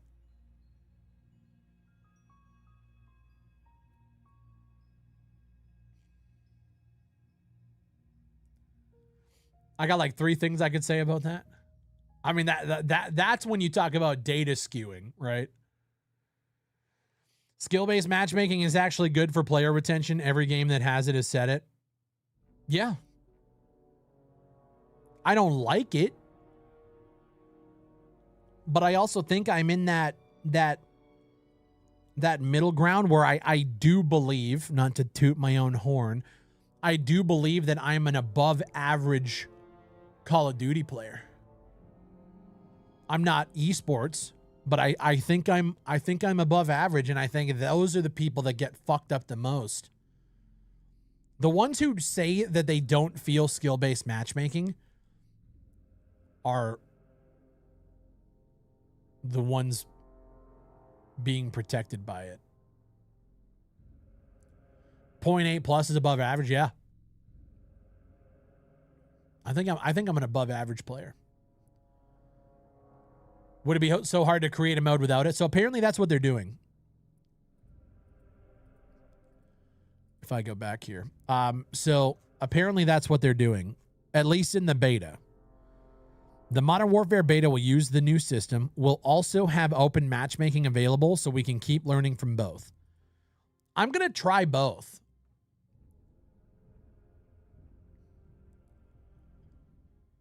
It's the hybrid bit. Like, just tell us exactly. Hybrid can mean the... Yeah, no, I agree. The... where is it here? This sentence here really bugs me. I'm trying to find it here. Is it this in this one?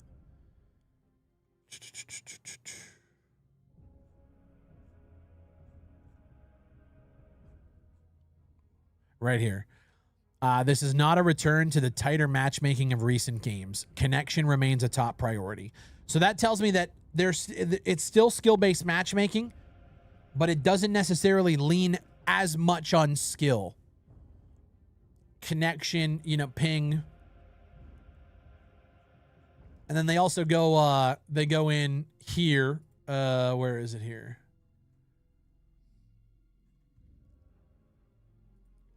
They talk about, right here. Average ping, time of day, location, connection, all that stuff too. Yeah, I don't know. Sounds like ping-based matchmaking. I would say it sounds like matchmaking with emphasis on skill. Not so in depth with the skill that like it's fucking tuned to the nuts if you have a good game. Maybe. But we don't know. That's just that I'm trying to read between the lines with it, you know? I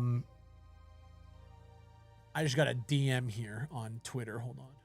What's up? Bravo 6. They must be in the stream. They must be watching the show. The big Call of Duty Modern Warfare interview. Oh, did this come out today? Oh shit, this came out today.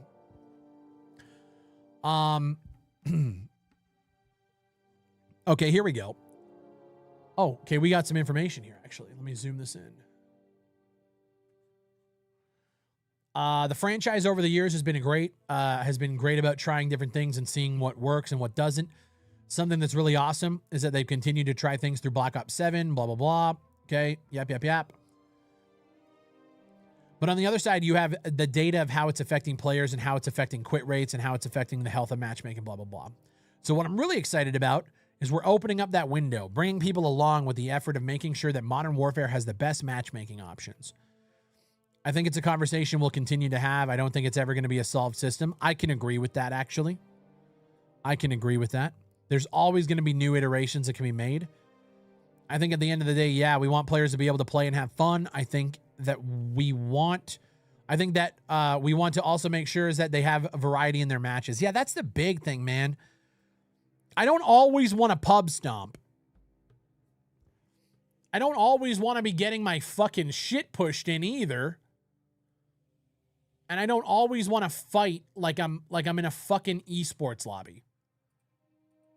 Where you can't there's something to say about logging in, having a good game. Logging in, get to the next game, getting your shit pushed in. Oh fuck, man. All right, well we'll jump into the next one, see how it goes. And then you do good in that. Like be some fucking variety, man. Give me something. You have one good game, you play against one bad team, and then it's just like, oh, you're in phase now. How come they can't go back to the way it used to be? I'm genuinely confused. Well, what's interesting to me about that, I don't know if I still have it up, is they said that there has always been, yeah, right here. Every Call of Duty has had matchmaking that considers skill, including Black Ops 1 and 2.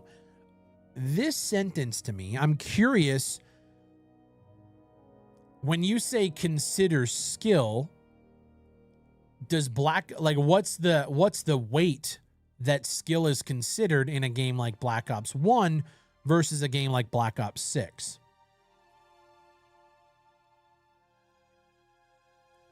It's clearly not the same, so what the hell's going on? That's what I'm saying. Just as an easy percentage, did Black Ops 1 back in the day weigh skill in like it's 5% of what they take into account versus 30% of what, you know what I mean? Like, who knows? If we don't have the actual numbers in front of us, this sentence means nothing.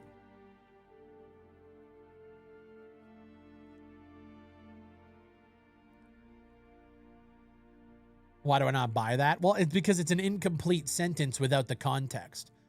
Are we just washed unks now? Hey, brother, that's you. All right. Okay. I can still hang. All right. I'm still banking shots. Okay. That's you, brother. You're telling on yourself there. That ain't me, bro. That ain't me. Fry, I just think the magic of COD is gone. Like you said, I agree with the game isn't dead, but the magic is gone. And they don't care about it. And they don't care about it anymore. At least it feels like that. I would disagree, man. I think for a lot of people, the magic of Call of Duty was coming home after school, jumping onto Modern Warfare 2, and playing for 7 hours without a care in the world. You get on with the boys. Yo, bro. Yeah, fuck doing homework. We're fucking playing COD. I think the magic of a lot of those old franchises. Yeah, and saying insults. Yeah, dude. Yeah, and talking shit. You know? I think the magic came down to a point in time and playing with the right people and just having fun. I think a lot of us are older. And I don't think there will ever, listen, I don't think there will ever be a time where Call of Duty feels like playing COD 4.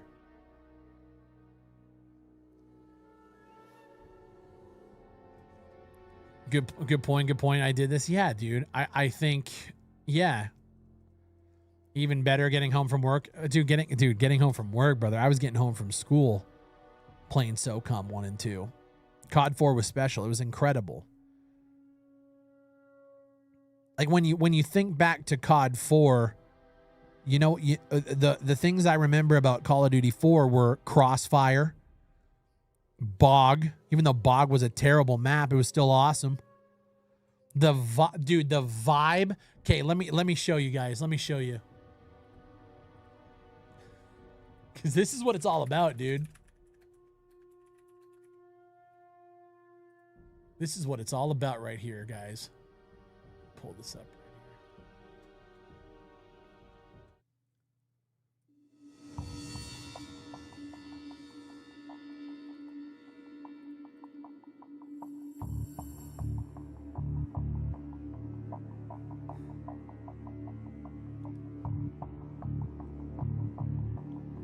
It was the vibe. Right? Aura, yeah.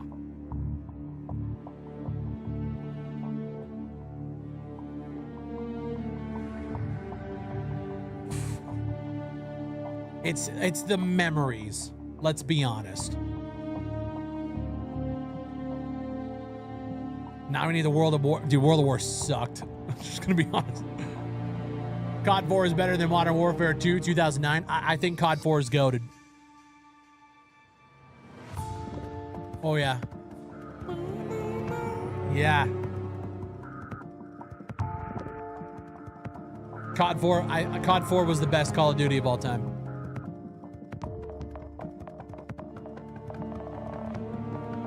Dude, you jump in, you get in a party,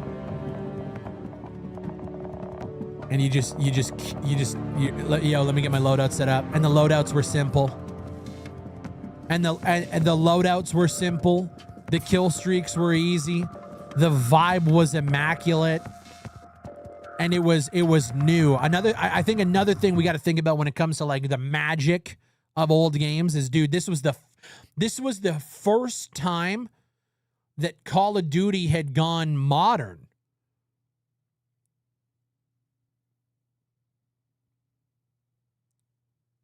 You know, we got the M4s, the M16s, the choppers, the grayscale menus. Like everything just, it hit like fucking crack.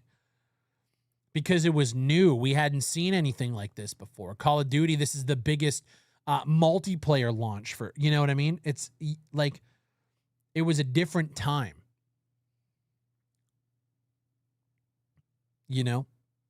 And so I don't think we're ever getting it back. And I think I've come to terms with that. And so for me, I try to look for like, okay, well, what kind of games do I like now? Well, I still like modern shooters. But I guess for me, if I'm going into a new Call of Duty and I'm expecting to see something that I just haven't seen before, I think that's tough. Like, what else can they do? Of course, I would love to see some innovation, but I don't know what that looks like. You know, the thing is, this is probably part of it too. What's the average age of people watching these streams and watching my videos and in this community right now? You'd probably say like, I'm gonna say the average age is probably like 26 to 40, maybe a little older because I hit on like some Ghost Recon, you know, old Ubisoft stuff, right? You know, like, dude, we grew up around 30. Yeah, so I'm 34. Unk status. I think we're on the cusp of the Unk status, right? I grew up. I had best of both worlds.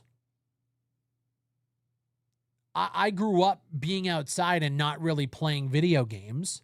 And then there was a time where like I got the N64, you know, we had a Super Nintendo, but then the N64 like took over the life, and then the PS2. So we got to experience innovation in tech that we just haven't seen in years.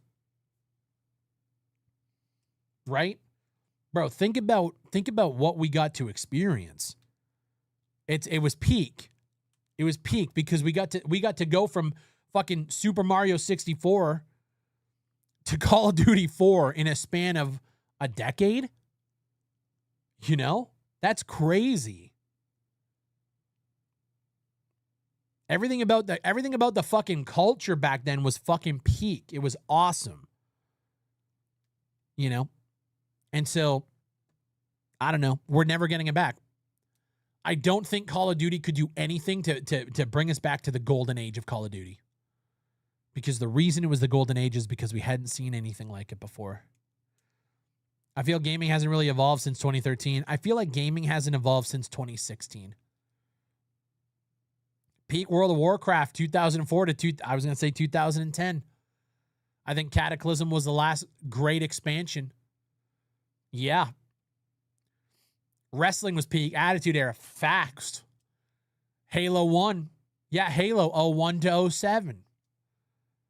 After Halo 3, things kind of tapered off a little bit. We don't Halo 4, we'd already seen this shit, you know?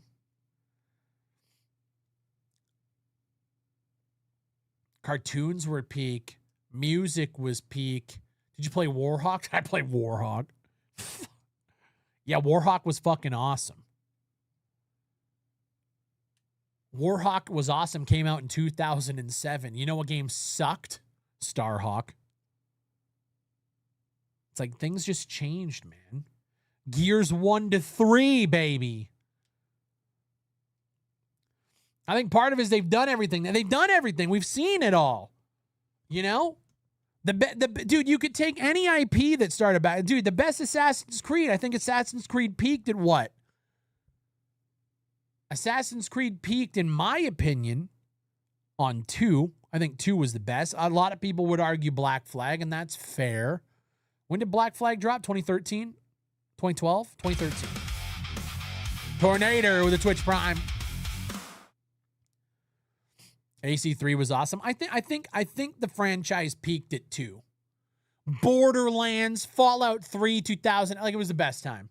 It was the best time. We grew up in the best time to be everything, dude. Like gamers, music, movies.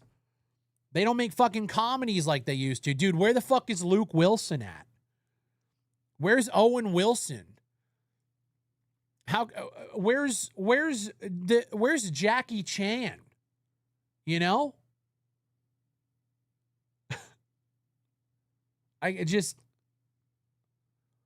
Yeah. You know, I think a lot of us, I think we long for a time where things were just fucking better in terms of entertainment. You know? And I get it. But I don't think we're ever going back there. But I don't think Jackie Chan's near 100. No, I know. That's the point.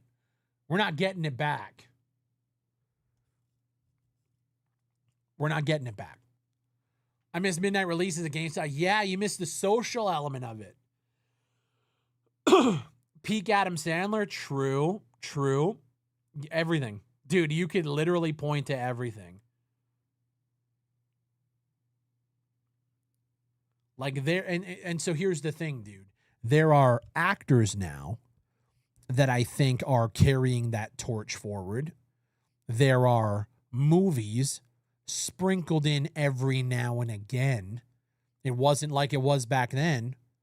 There are wrestlers sprinkled in every now and again that are doing it like they were back in the day. There are games sprinkled in, but bro, we were spoiled.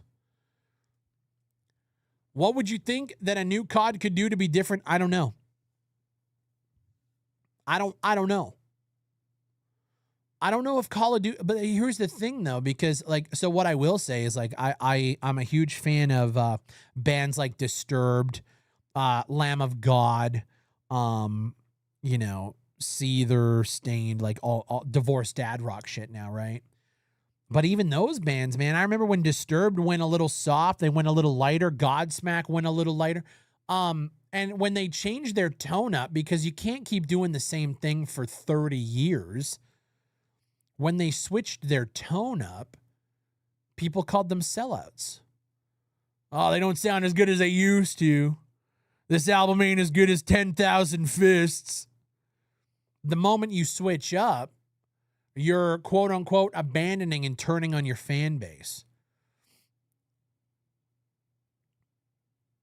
So what does Call of Duty do? I think personally Call of Duty has switched up quite a bit. Advanced Warfare, Infinite Warfare, they went sci-fi. Black Ops 3 and 4, you're talking about like wall running and just crazy over the top shit. Operators. They did all that shit. In my opinion, those games were ass. I think taking a break from yearly releases might help. I agree. But we know that's not going to happen. Yeah, COD is nothing like the old days, but it can't be. Call of Duty not being like the old days. So let's say, dude, best case scenario. Call of Duty goes away for 2 or 3 years. Like this Modern Warfare 4 comes out and then they disappear for 3 years. And they work on a fucking banger. What does it look like? You're not allowed to evolve, but people still want change at the same time. Yeah, it's crazy. And that's with everything, bro. I'm gonna play this theme music again. I'm probably gonna get copyright strike for it, but it's just so goddamn good. Yeah, exactly. People want change, but they don't want you to evolve. Nothing will ever replace COD. It's been around for too long. No, I agree. Same with WoW. You can never go back. Time machines do not exist. Yeah, they don't. It's same with everything. And that's the thing. It's not a COD issue. Call of Duty disappears. By the way, thank you guys for the hype train. Shout out Twitch. Welcome in Tornado with a Twitch Prime. Appreciate you, big dog. You can't go back. So the only thing you got to hope for is evolution. But what does that even look like? COD is the same every year. Change up. COD is the same every year. Change up more. COD is the worst. Now go back 100%. You can't do it. You can't mass produce excellence, which suits think you can. They did back in the day. Fuck you talking about? Call of Duty did back in the day. COD 4, World at War, Modern Warfare 2, Black Ops, Modern Warfare 3, Black Ops 2. They fucking did that shit back in the day for sure. They mass produced that shit every year. They crushed it. Why? But like, why were we accepting of it back then? You know? Why were we accepting of it back then? It's because everything was still kind of new still. Like the first Black Ops that came out was just like, holy shit. This is cool. Modern Warfare 2 comes out. It's the sequel. Oh, this is fucking sick. Because we were kids. Ding, ding, ding. That's really what it comes down to, man. I think we can advocate for, like, what I always want to advocate for is for making good fucking games. I'm not a fan of where COD is at right now, just for your information. Yeah, I don't know. I don't know what you want. What do you want Call of Duty to be in 2026? I'll be honest, I don't know either. I want a good game. I want to have fun when I play it. And, you know, normally I do. There's sometimes I just don't care. Oh, read what I wrote before that. Oh, I'm sorry. People will complain about the way things are, but won't accept the change, whether it's good or bad. Yeah, true. No, exactly. No, I agree. As a longtime gamer who mained WoW since 2006, I have no faith in Blizzard when it comes to Classic Plus. That's going to be announced. Yeah. Well, and dude, I think a lot of this also comes down to when you're talking about, I don't know if you guys are into books, I would highly recommend, I'm not the biggest fan of the guy, but Jason Schreier wrote a book about the rise and fall of Blizzard. And when you read about the early days of Blizzard and how it was, there was a camaraderie that came out of that studio when it was very, like, much smaller. And it was lightning in a bottle. And that's what it is, man. That's what it is. It was lightning in a bottle. It's one of those things where I think we got to experience so much lightning in a bottle before everything became about risk aversion. You know? And I think where we're at now, when we look at studios like Bulkhead, and I don't want to fucking glaze these guys anymore, but I do get that lightning in a bottle feel from them, you know? Like they remind me of like what an Infinity Ward would have been like back in the day, but in today's age, you know? Like they're on the cusp of something fucking magical. And we very rarely get that now. And you know why? Because games are so fucking expensive to make now. It's so expensive. I hope to see you tomorrow. Oh, I'm going to be in there. I'm in there like swimwear, baby. We got spoiled rotten. Dude, I consider myself incredibly lucky to be able to have experienced Peak across all mediums. We got to witness innovation at a rate and at a state that we will. I don't think we'll ever get that again. I don't think we'll ever get it again. It probably doesn't help that they also have so many more employees. Well, no, K-Jack, I'm not even talking about the big. You're right. When it comes to the big guys, sure.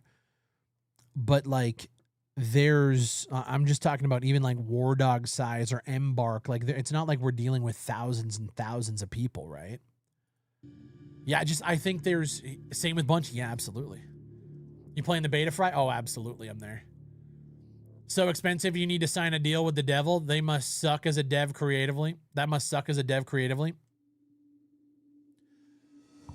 Yeah, I think if you're looking for studios to give you an actual alternative to the AAAs, those studios have to be big enough and have the resources and the money enough to do it. And in order to get there, I'm sorry, I'm not going to say you're signing your soul away or you're signing deals with the devil.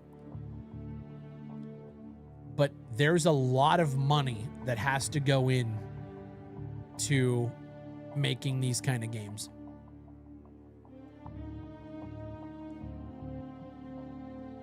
Surrounded versus The Last Disease Z. At the show, I don't know if you're in our Discord, but if you are, post that in the React channel. And I'll have a look because that's interesting. So yeah, I don't know, man. I don't think COD's ever going back. I don't think we're ever gonna get the old days of Blizzard. I mean, the one quote from that book about the rise and fall of Blizzard that always sticks with me is they said at one point at the peak of World of Warcraft's success during I think it was Burning Crusade, they said that they were printing more money than the US Treasury.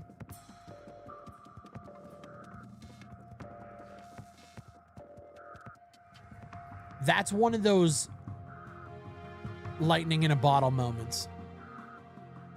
And the studio wasn't massive then either. That doesn't even sound possible.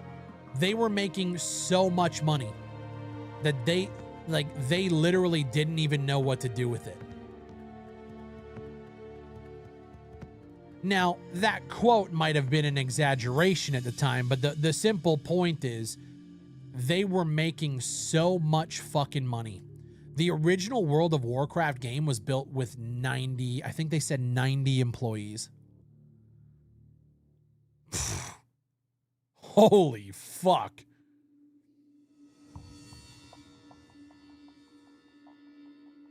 Can we pre-download War Dogs tonight? You can pre-download War Dogs right now. When might we hear about your next game, Fry? So we're working on securing funding for it right now. The reason I don't want to talk about it with you guys is because I think it'll get some folks excited. But unless we can fund it properly, it goes nowhere. And so I don't want to announce it and talk about it and be like, dude, this is what we're building, and then it just goes nowhere. So we're keeping it close to the chest until we're ready to talk about it. We're gunning. We're trying to figure something out. And then the corporate greed kicked in. Man, I think with a studio like Blizzard, I think it was less about. No, you're right. Corporate greed definitely kicked in. The problem is at the time, I think Blizzard had so much money that they needed money people on their side to be able to deal with it. And that's when things get messy. I think they were, who said it? Maybe it was Random that said it. They were a victim of their own success. Would you ever provide a link where we can donate directly to fund your projects? Probably not. No. There's one aspect of this channel that I don't really like doing, and that's self-promoting places where you guys can give us money. I appreciate all the support, whether it's Patreon or a membership or a Twitch sub or whatever. I love that. It's incredible. But I feel like, and I'm in the same boat as you guys, man. I feel like we get nickeled and dimed enough everywhere else. It's one of the reasons why I know my community fucking hates it, but I would much rather take a sponsorship from a video game than ask you guys to directly fund a project. I never want to work on your guys' money. Never. I'll I pay my bills with it. This is my full-time gig. I love that. But I think if I want to like chase these side dreams of like, making video games or other projects and stuff like that, I should figure out a way to I should figure that out myself, because that's my shit. You guys watching the videos and liking the shit, like that's how I get paid, from you guys. You know what I mean? So, no, I think we're gonna take that same approach with this one too, that we did with Transients. Not saying we won't potentially do something like an early access or whatever, but we definitely don't like. We want there to be something before we even ask for money. Did you hear about the Star Citizen drama? Yeah, I did.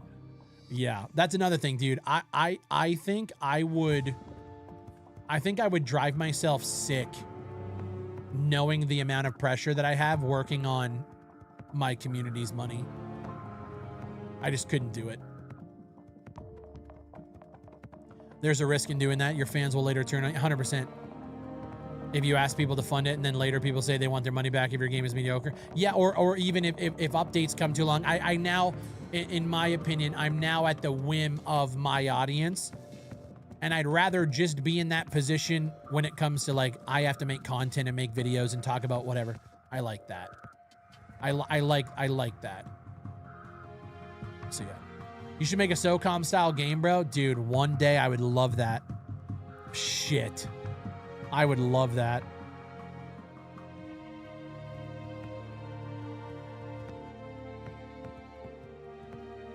Early access, it's a multiplayer? No.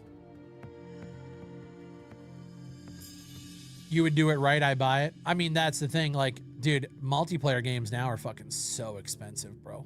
I don't even know. I don't even know how we could. That would be fucking brutal. Thinking of building a new PC and leaving my 2070 Super with a Ryzen 5 3600 just behind just for War Dogs. But man, prices are expensive. Dude, I had to replace my streaming PC a couple years ago, or was it last year? And it was right around the time that things were starting to go up in price. I think I lucked out. Frycom, yeah. You still boot up Confrontation every now and again? Brother, I got it on my desktop right now. I have an idea, a SOCOM style third-person all-out warfare, but system like War Dogs that increases teamwork. Fuck. The expense. Let me ask you guys this. For War Dogs, like what do you guys actually think they spent to make that game? Like how expensive do you think War Dogs was to build? They're not AAA, but I mean they got some shit going on.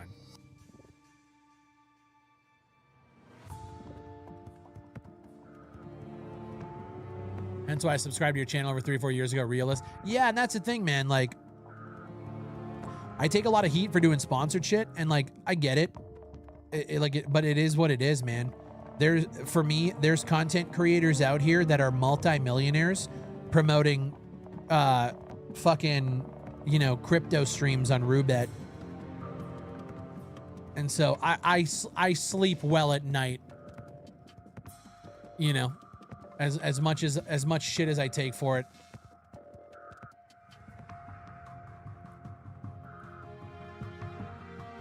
At the very least, that it's going towards projects and trying to actually do something that could potentially change, making games or whatever else.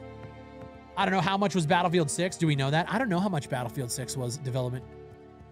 Max 50 million, small team and no agenda pushing bullshit. So max 50 mil. Yeah, I don't know.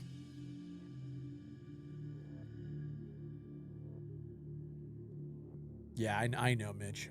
It's just tough when you read the comments after. But it is what it is. Bigger question for me is how much will it cost to keep enough servers running? Could only imagine how expensive 100-player servers are. Dude, I really think I'm going to push you guys again. I know it's self-promo. When the podcast drops tomorrow and it's the finance interview with War Dogs, dude, you guys got to watch that shit. They don't go into their specific numbers, but they talk about the law of averages across game development studios. Damn, dude. What time exactly is that podcast out? I think I'm going to put it out before I go live. So it's going to be tomorrow morning. Patreon has access to it right now. And so, but they get the 48-hour exclusivity, and then we put it out on YouTube afterwards.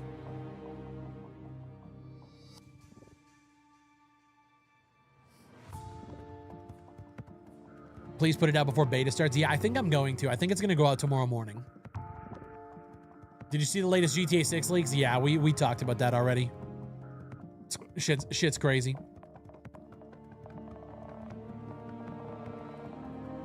Are you watching the GTA 6 Netflix show or waiting for the YouTube release? I have Netflix. I don't even know what day it is. When is that coming? That's next week, I know, right?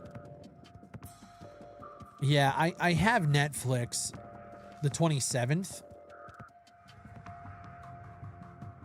A week from today. I'll probably watch it. What time does it start? How would you describe your all-time dream game?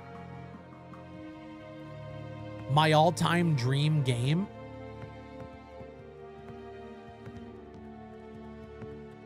Whew. My all-time dream game. 3 p.m. Eastern. I'll probably end up watching it then, yeah. My all-time dream game would be a third-person SOCOM inspired shooter where you have 8v8, one life, bomb mode, hostage. Basically, if you were to combine Insurgency Source. Wait, you streaming Gamescom? Oh, fuck. Isn't that the same day as Gamescom? I'll have to look at the schedule for next week. Shit. That's Tuesday. Okay, Gamescom's the 25th. Yeah, I'm definitely streaming that then. Yeah, okay. Dream game. Take the biomes of a game like Insurgency, not Sandstorm, but Source. So urban, jungle, desert, Arctic. Combine that with SOCOM, 8v8, one life game mode.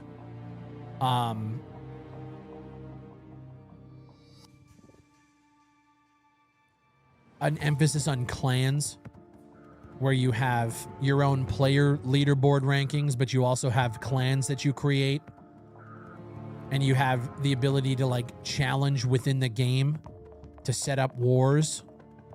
Try to bring the old feel back from SOCOM, where you jump into people's lobbies to talk shit, and then you get a war going, but automate that process for people. Heavy on character and weapon customization. I when I think about it, I would love the idea of like you have a clan and you guys can like customize your patch and you can like set up your outfits to coordinate. So when you go into a war, you have your clan outfit loadout set up and ready to go.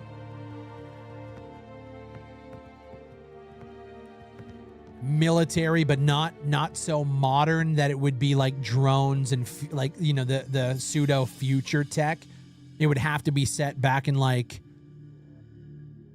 like 2003 to like 2012, 2013, something like that. That would be the dream game. That's dream. Give me that, bro. I'm in. Yeah, early 2000s. Yeah. Give me that. I'm in. But, dude, I feel like it'd be so expensive to make now. Xbox has 2 days of shows at Gamescom. Yeah, I saw that tweet. Yeah. So Gamescom, like the opening night live is usually what we stream for Gamescom. That's Tuesday. Yeah, I'm going to have to get the schedule set up next week for the streams because we have Gamescom. I have the Grand Theft Auto thing that I want to just watch. I got to make the body cam video. I'm also going to be recording a podcast with Crash in regards to the beta weekends for Modern Warfare and War Dogs. Plus, I already have a podcast dropping, interviewing M7 Productions on. Dude, there's so much going on next week. Fuck. 2013 gear is what I'd want. I feel like that's like the last great time for like, you know, modern military shooters. Yeah, there's a lot of stuff going on next week. Like I said, dude, I went from doing nothing to just everything is hitting. By the way, Netflix said you can stream the Netflix stream without getting in trouble. Oh, really? No, that's a lie. That's a lie. Where did they say that, Maylite? Because I thought they had a 6-hour exclusivity deal. I actually want a Desert Storm game. Dude, Desert Storm would go hard as fuck. Dream game for me would be a dungeon/raid-based co-op space fleet management Battlestar Galactica RPG. God damn. Yeah, dude, I love me some good sci-fi shit. Yeah, he's lying. Yeah, I don't think that's true. What's M7 Productions? So those are the guys behind 0 Hour and the upcoming game Blackwood that's launching on September 16th. So they're obviously doing marketing and stuff like that. And so their marketing agency reached out and they're like, hey, our guys really want to get on your podcast. So we thought that was pretty cool. Chat, I don't know if you guys knew this. We are the premier FPS podcast, Push to Talk podcast. And we now have marketing agencies reaching out for their clients to do podcast rounds. And we're part of that. That felt pretty dope. That was cool. What's the game about? Oh, you guys haven't heard of Blackwood? Okay, let me pull this up. Dude, Blackwood, I'm very excited about. And it's not because Transience makes a cameo in the game, but it's really, really cool. Okay. So if you guys know 0 Hour, this is their next game. So I'm going to pull this up here. So do I have audio here? I doubt. I knew I didn't. Okay, let's watch this. We're stuck to the script. Because order doesn't show up unless someone performs it into place. Don, what up, bro? Performing.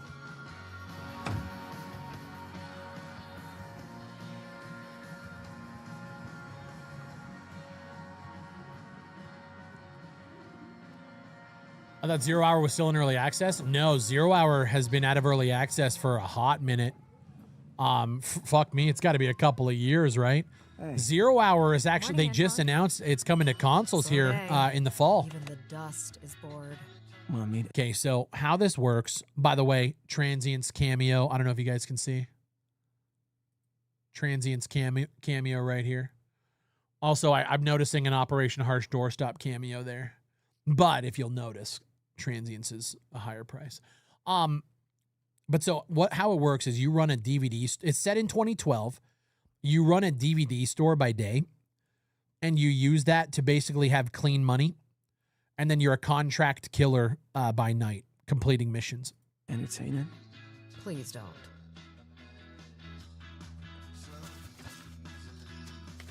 Yeah, exactly, Ghost. So yeah, we got these guys coming on the I've got the podcast counter. next week. All right.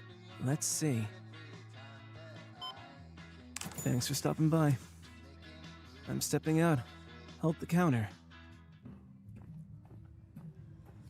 And apparently you can customize all of this stuff. You can Need more ammo for like the it. guns that are in the drawers and stuff. You can actually physically put them on there. It looks really dope. Yeah, black market. Oh yeah, it's got some indie jank. Oh yeah, definitely some indie jank. Yeah.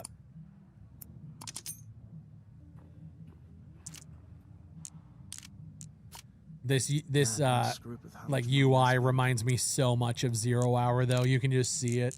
It's oozing.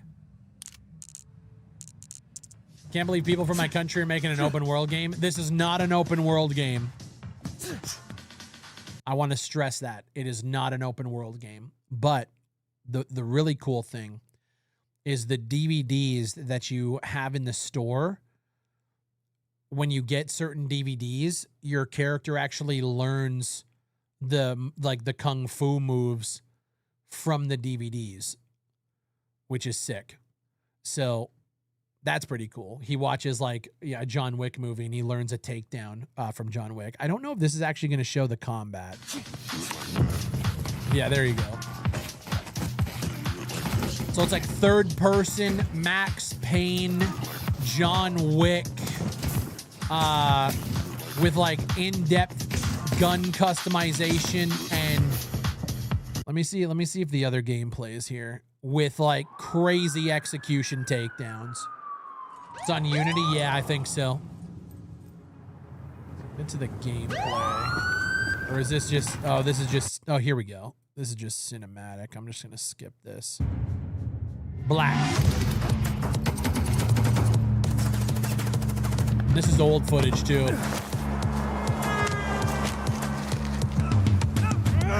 Oh, yeah. No, it's cool. He was so... In the podcast interview, he's telling me all about, like, the animation pipeline and, like, you know, how crazy it is to, like, be working with, like, mocap studios and shit like that. It's super cool. So, yeah, definitely a dope interview. Yeah, no, it's a cool concept, cool project. Pretty excited for the new Road to Vostok build to drop. Yeah, apparently they're going to be announcing something at the FPS game show, right? Where are the devs based? Bangladesh. Fry, what you think of the FPS show Bulkhead are doing? I think it's cool. I'm definitely going to be streaming it because I've been bitching about game shows for so long. When's it out? This game launches September 16th. So they're on their press tour now. Yeah, I think the FPS show is cool. I bitch about shows all the time because they're not catering to FPS fans at all. So it's cool that, and according to them too, no money changed hands, you know? So it's like all these people, all these like studios just came together just for the love of the game. What's on your wish list? Oh, let's take a look at the wish list. I got to update the wish list. On record, mouse PI for hire. Actually, I'm going to remove that. Starship Simulator. This is a game that I actually backed on Kickstarter because I had a feeling that it was just going to turn to shit, if I'm being honest with you. Let's move this over here. Tavern Keeper. This is another one I actually don't care to buy. Blood and Mead. Hunger. Black State. Den of Wolves. I don't know what the fuck's going on there. Tenjutsu is another game that looks cool. And then Warhammer. Road Kings.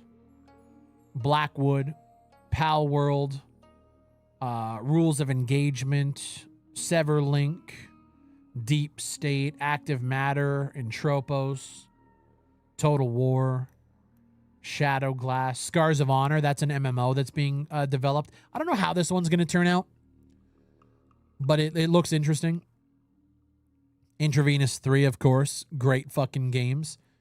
I'll be honest, I don't actually remember what these games are. What the hell's Panline?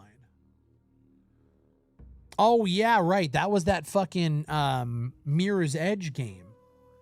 It looks really good. I forgot about that. Yeah, Mirror's Edge game. Legion of Honor. Oh, this was like old school Medal of Honor style game. I think Chaos turned me onto this one. No gameplay, but yeah, old school Medal of Honor shooter. You can now create wish list categories. Oh, really? Wait, what does that mean? Oh, options. Oh, yeah, there are categories. Interesting. Huh.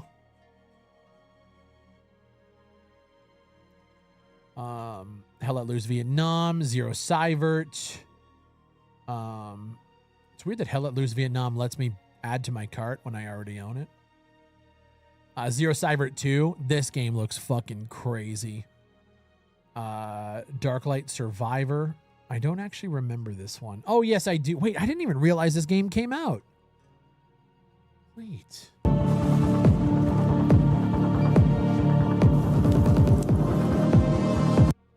I didn't even know this released. That's crazy.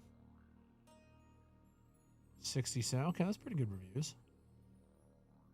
Interesting. I might have to check that out sometime. That's cool. Yeah. Lethal Infiltration. Crossfire and Hex. A lot of shooters. Is Artem on there? No. Unrecord is at the top of my wish list too. I'm going to be honest with you, dude. I would love to talk to these guys and see how they feel about body cam, because body cam's going viral again with this new update. I'm curious to see what these guys think. Let's see.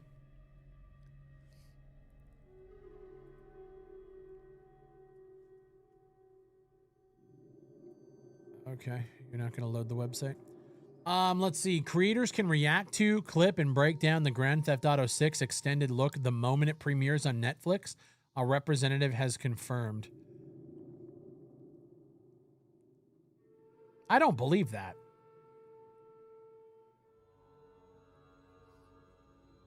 Where's the actual link to them confirming this?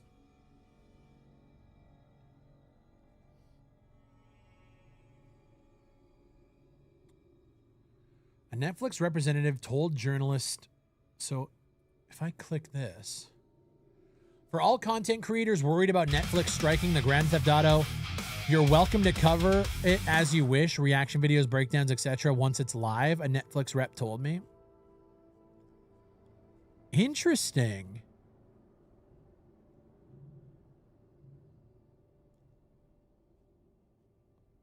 I'm awaiting clarification on co-streaming.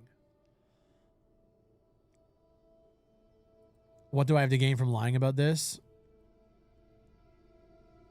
I check with Rockstar. Netflix has a 6-hour exclusivity window. That's what I thought.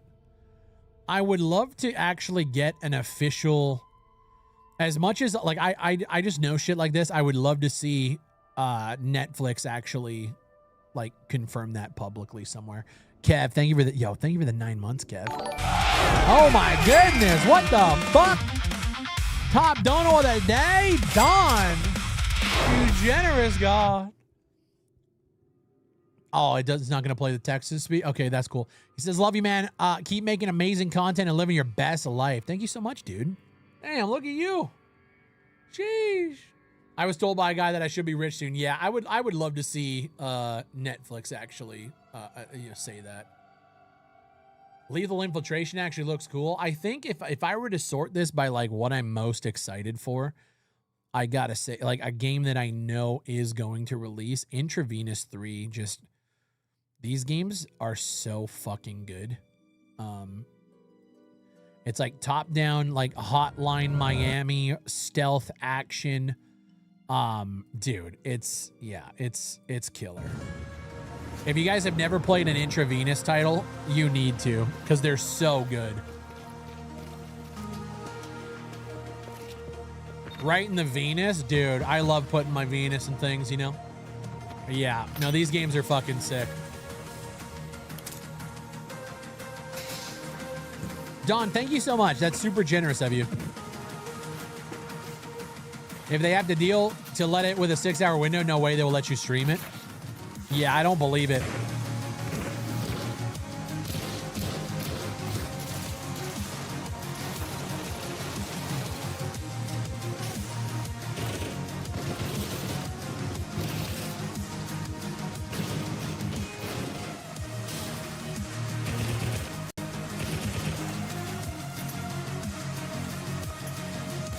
That's so crazy how you can pick the grenades up and throw them back. Bro, I want this game in co-op. If this game could be co-op, shit, bro. Good Lord. I don't always have the time to watch your stream. Hey, dude, I appreciate you dropping by even for a moment. I'm glad everybody... Here's the thing, dude. When people come in, they're like, Fry, I'm sorry, I've been busy. It's like, I want you to be busy. Okay? Times are tough out here. You need to be busy. All right, Chaos redeemed a Steam page review. Let's have a look here. I feel like I've looked at this before. There's a game called You Were Empty, a forgotten cult classic shooter set in an alternate history 1950s Soviet Kiev. Most of the city's population has mysteriously vanished, and horrific monsters roam its abandoned streets. Okay, maybe I haven't seen this. Let's watch this. This is actual gameplay? Or is this like a cinematic thing? No, it looks like there's actual gameplay there. I know Chaos is super into like boomer shooters, so I'm guessing that's what this is. Oh, I can already hear the music. Yeah, this has definitely got to be a boomer shooter.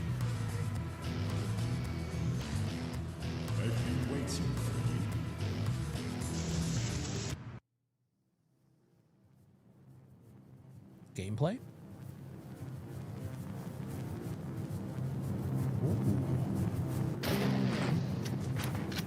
Okay, not a boomer shooter. Still old school retro, though.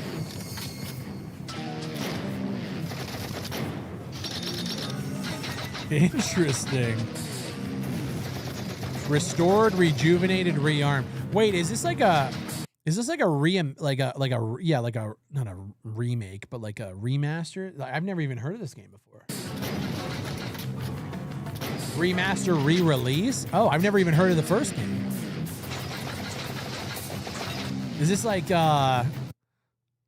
is this what? Was this an initial PC release? It looks like it'd be like, what? It's like an awkward, like, it's definitely better graphics than an N64. It's got to be what, PS2 era? First came out in 06. I was going to say, like, it looks, it's better than N64, but it's not quite like 360, you know?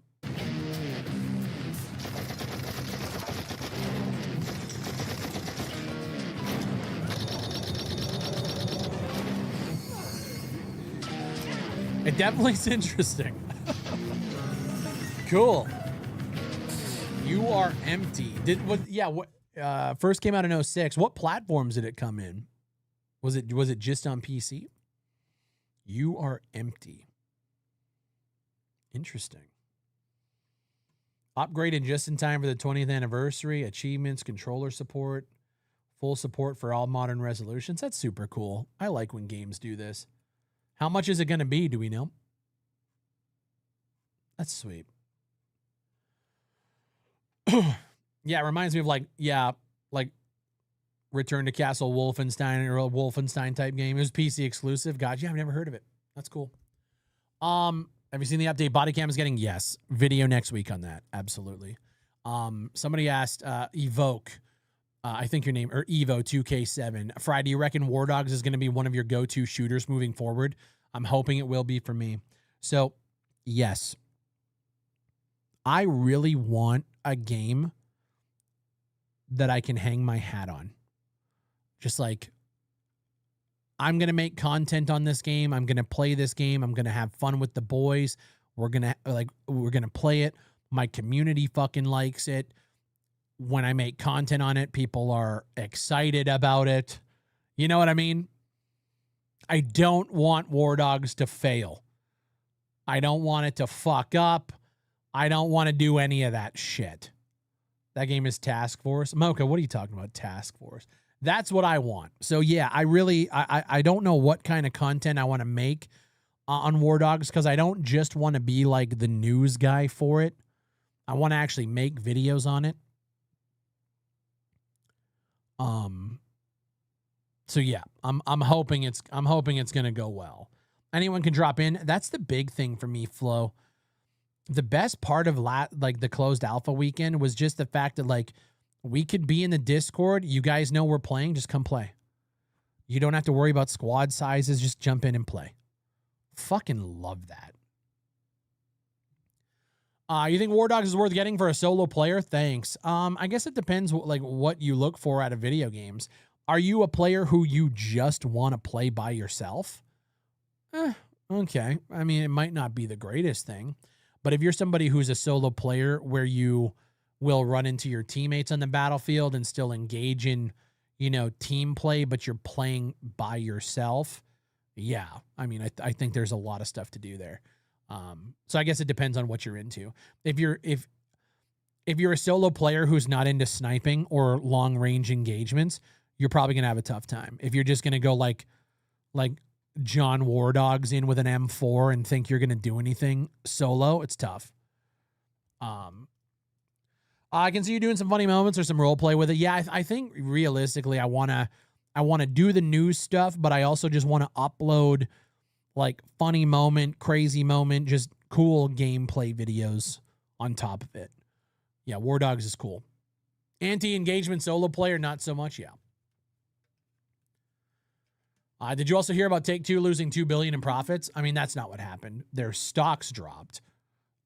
They lost $2 billion stock value, but that's going to go up the moment this Netflix thing drops.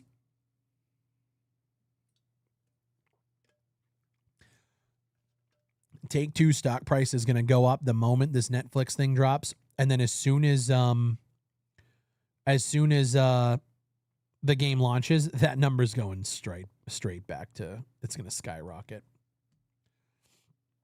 And then it's going to go up again when they start introducing online and doing the shark cards or whatever the hell they're going to do. Yeah, absolutely. Chaos. This one looks kind of cool. I don't know if this is something I would play or buy, but I'm going to add it to the wish list anyway, because I actually respect restoring games like this. That's super cool. Well done. Yeah, that's neat. Anyways, guys, time is it here. I think I'm going to hop off for the day. I'm going to go and work on a video. I really want to get my body cam video on the go. I wanted to do it yesterday, but I kind of just had other shit to do. And then this morning I kind of fucked around. So I think I'm going to call it there for the day. I appreciate you guys coming through. GG's Fry. Yeah, I like shorter, more just discussy streams. And then tomorrow's the big one, obviously. I will see you guys here in the morning for War Dogs. We're going to do a little Call of Duty tomorrow. We're going to do a lot of War Dogs. And I'm probably going to be live all throughout the weekend. So, man, no Fuzzy or Fry streaming late. Apparently something happened on Fuzz's stream. I'm going to go talk to her.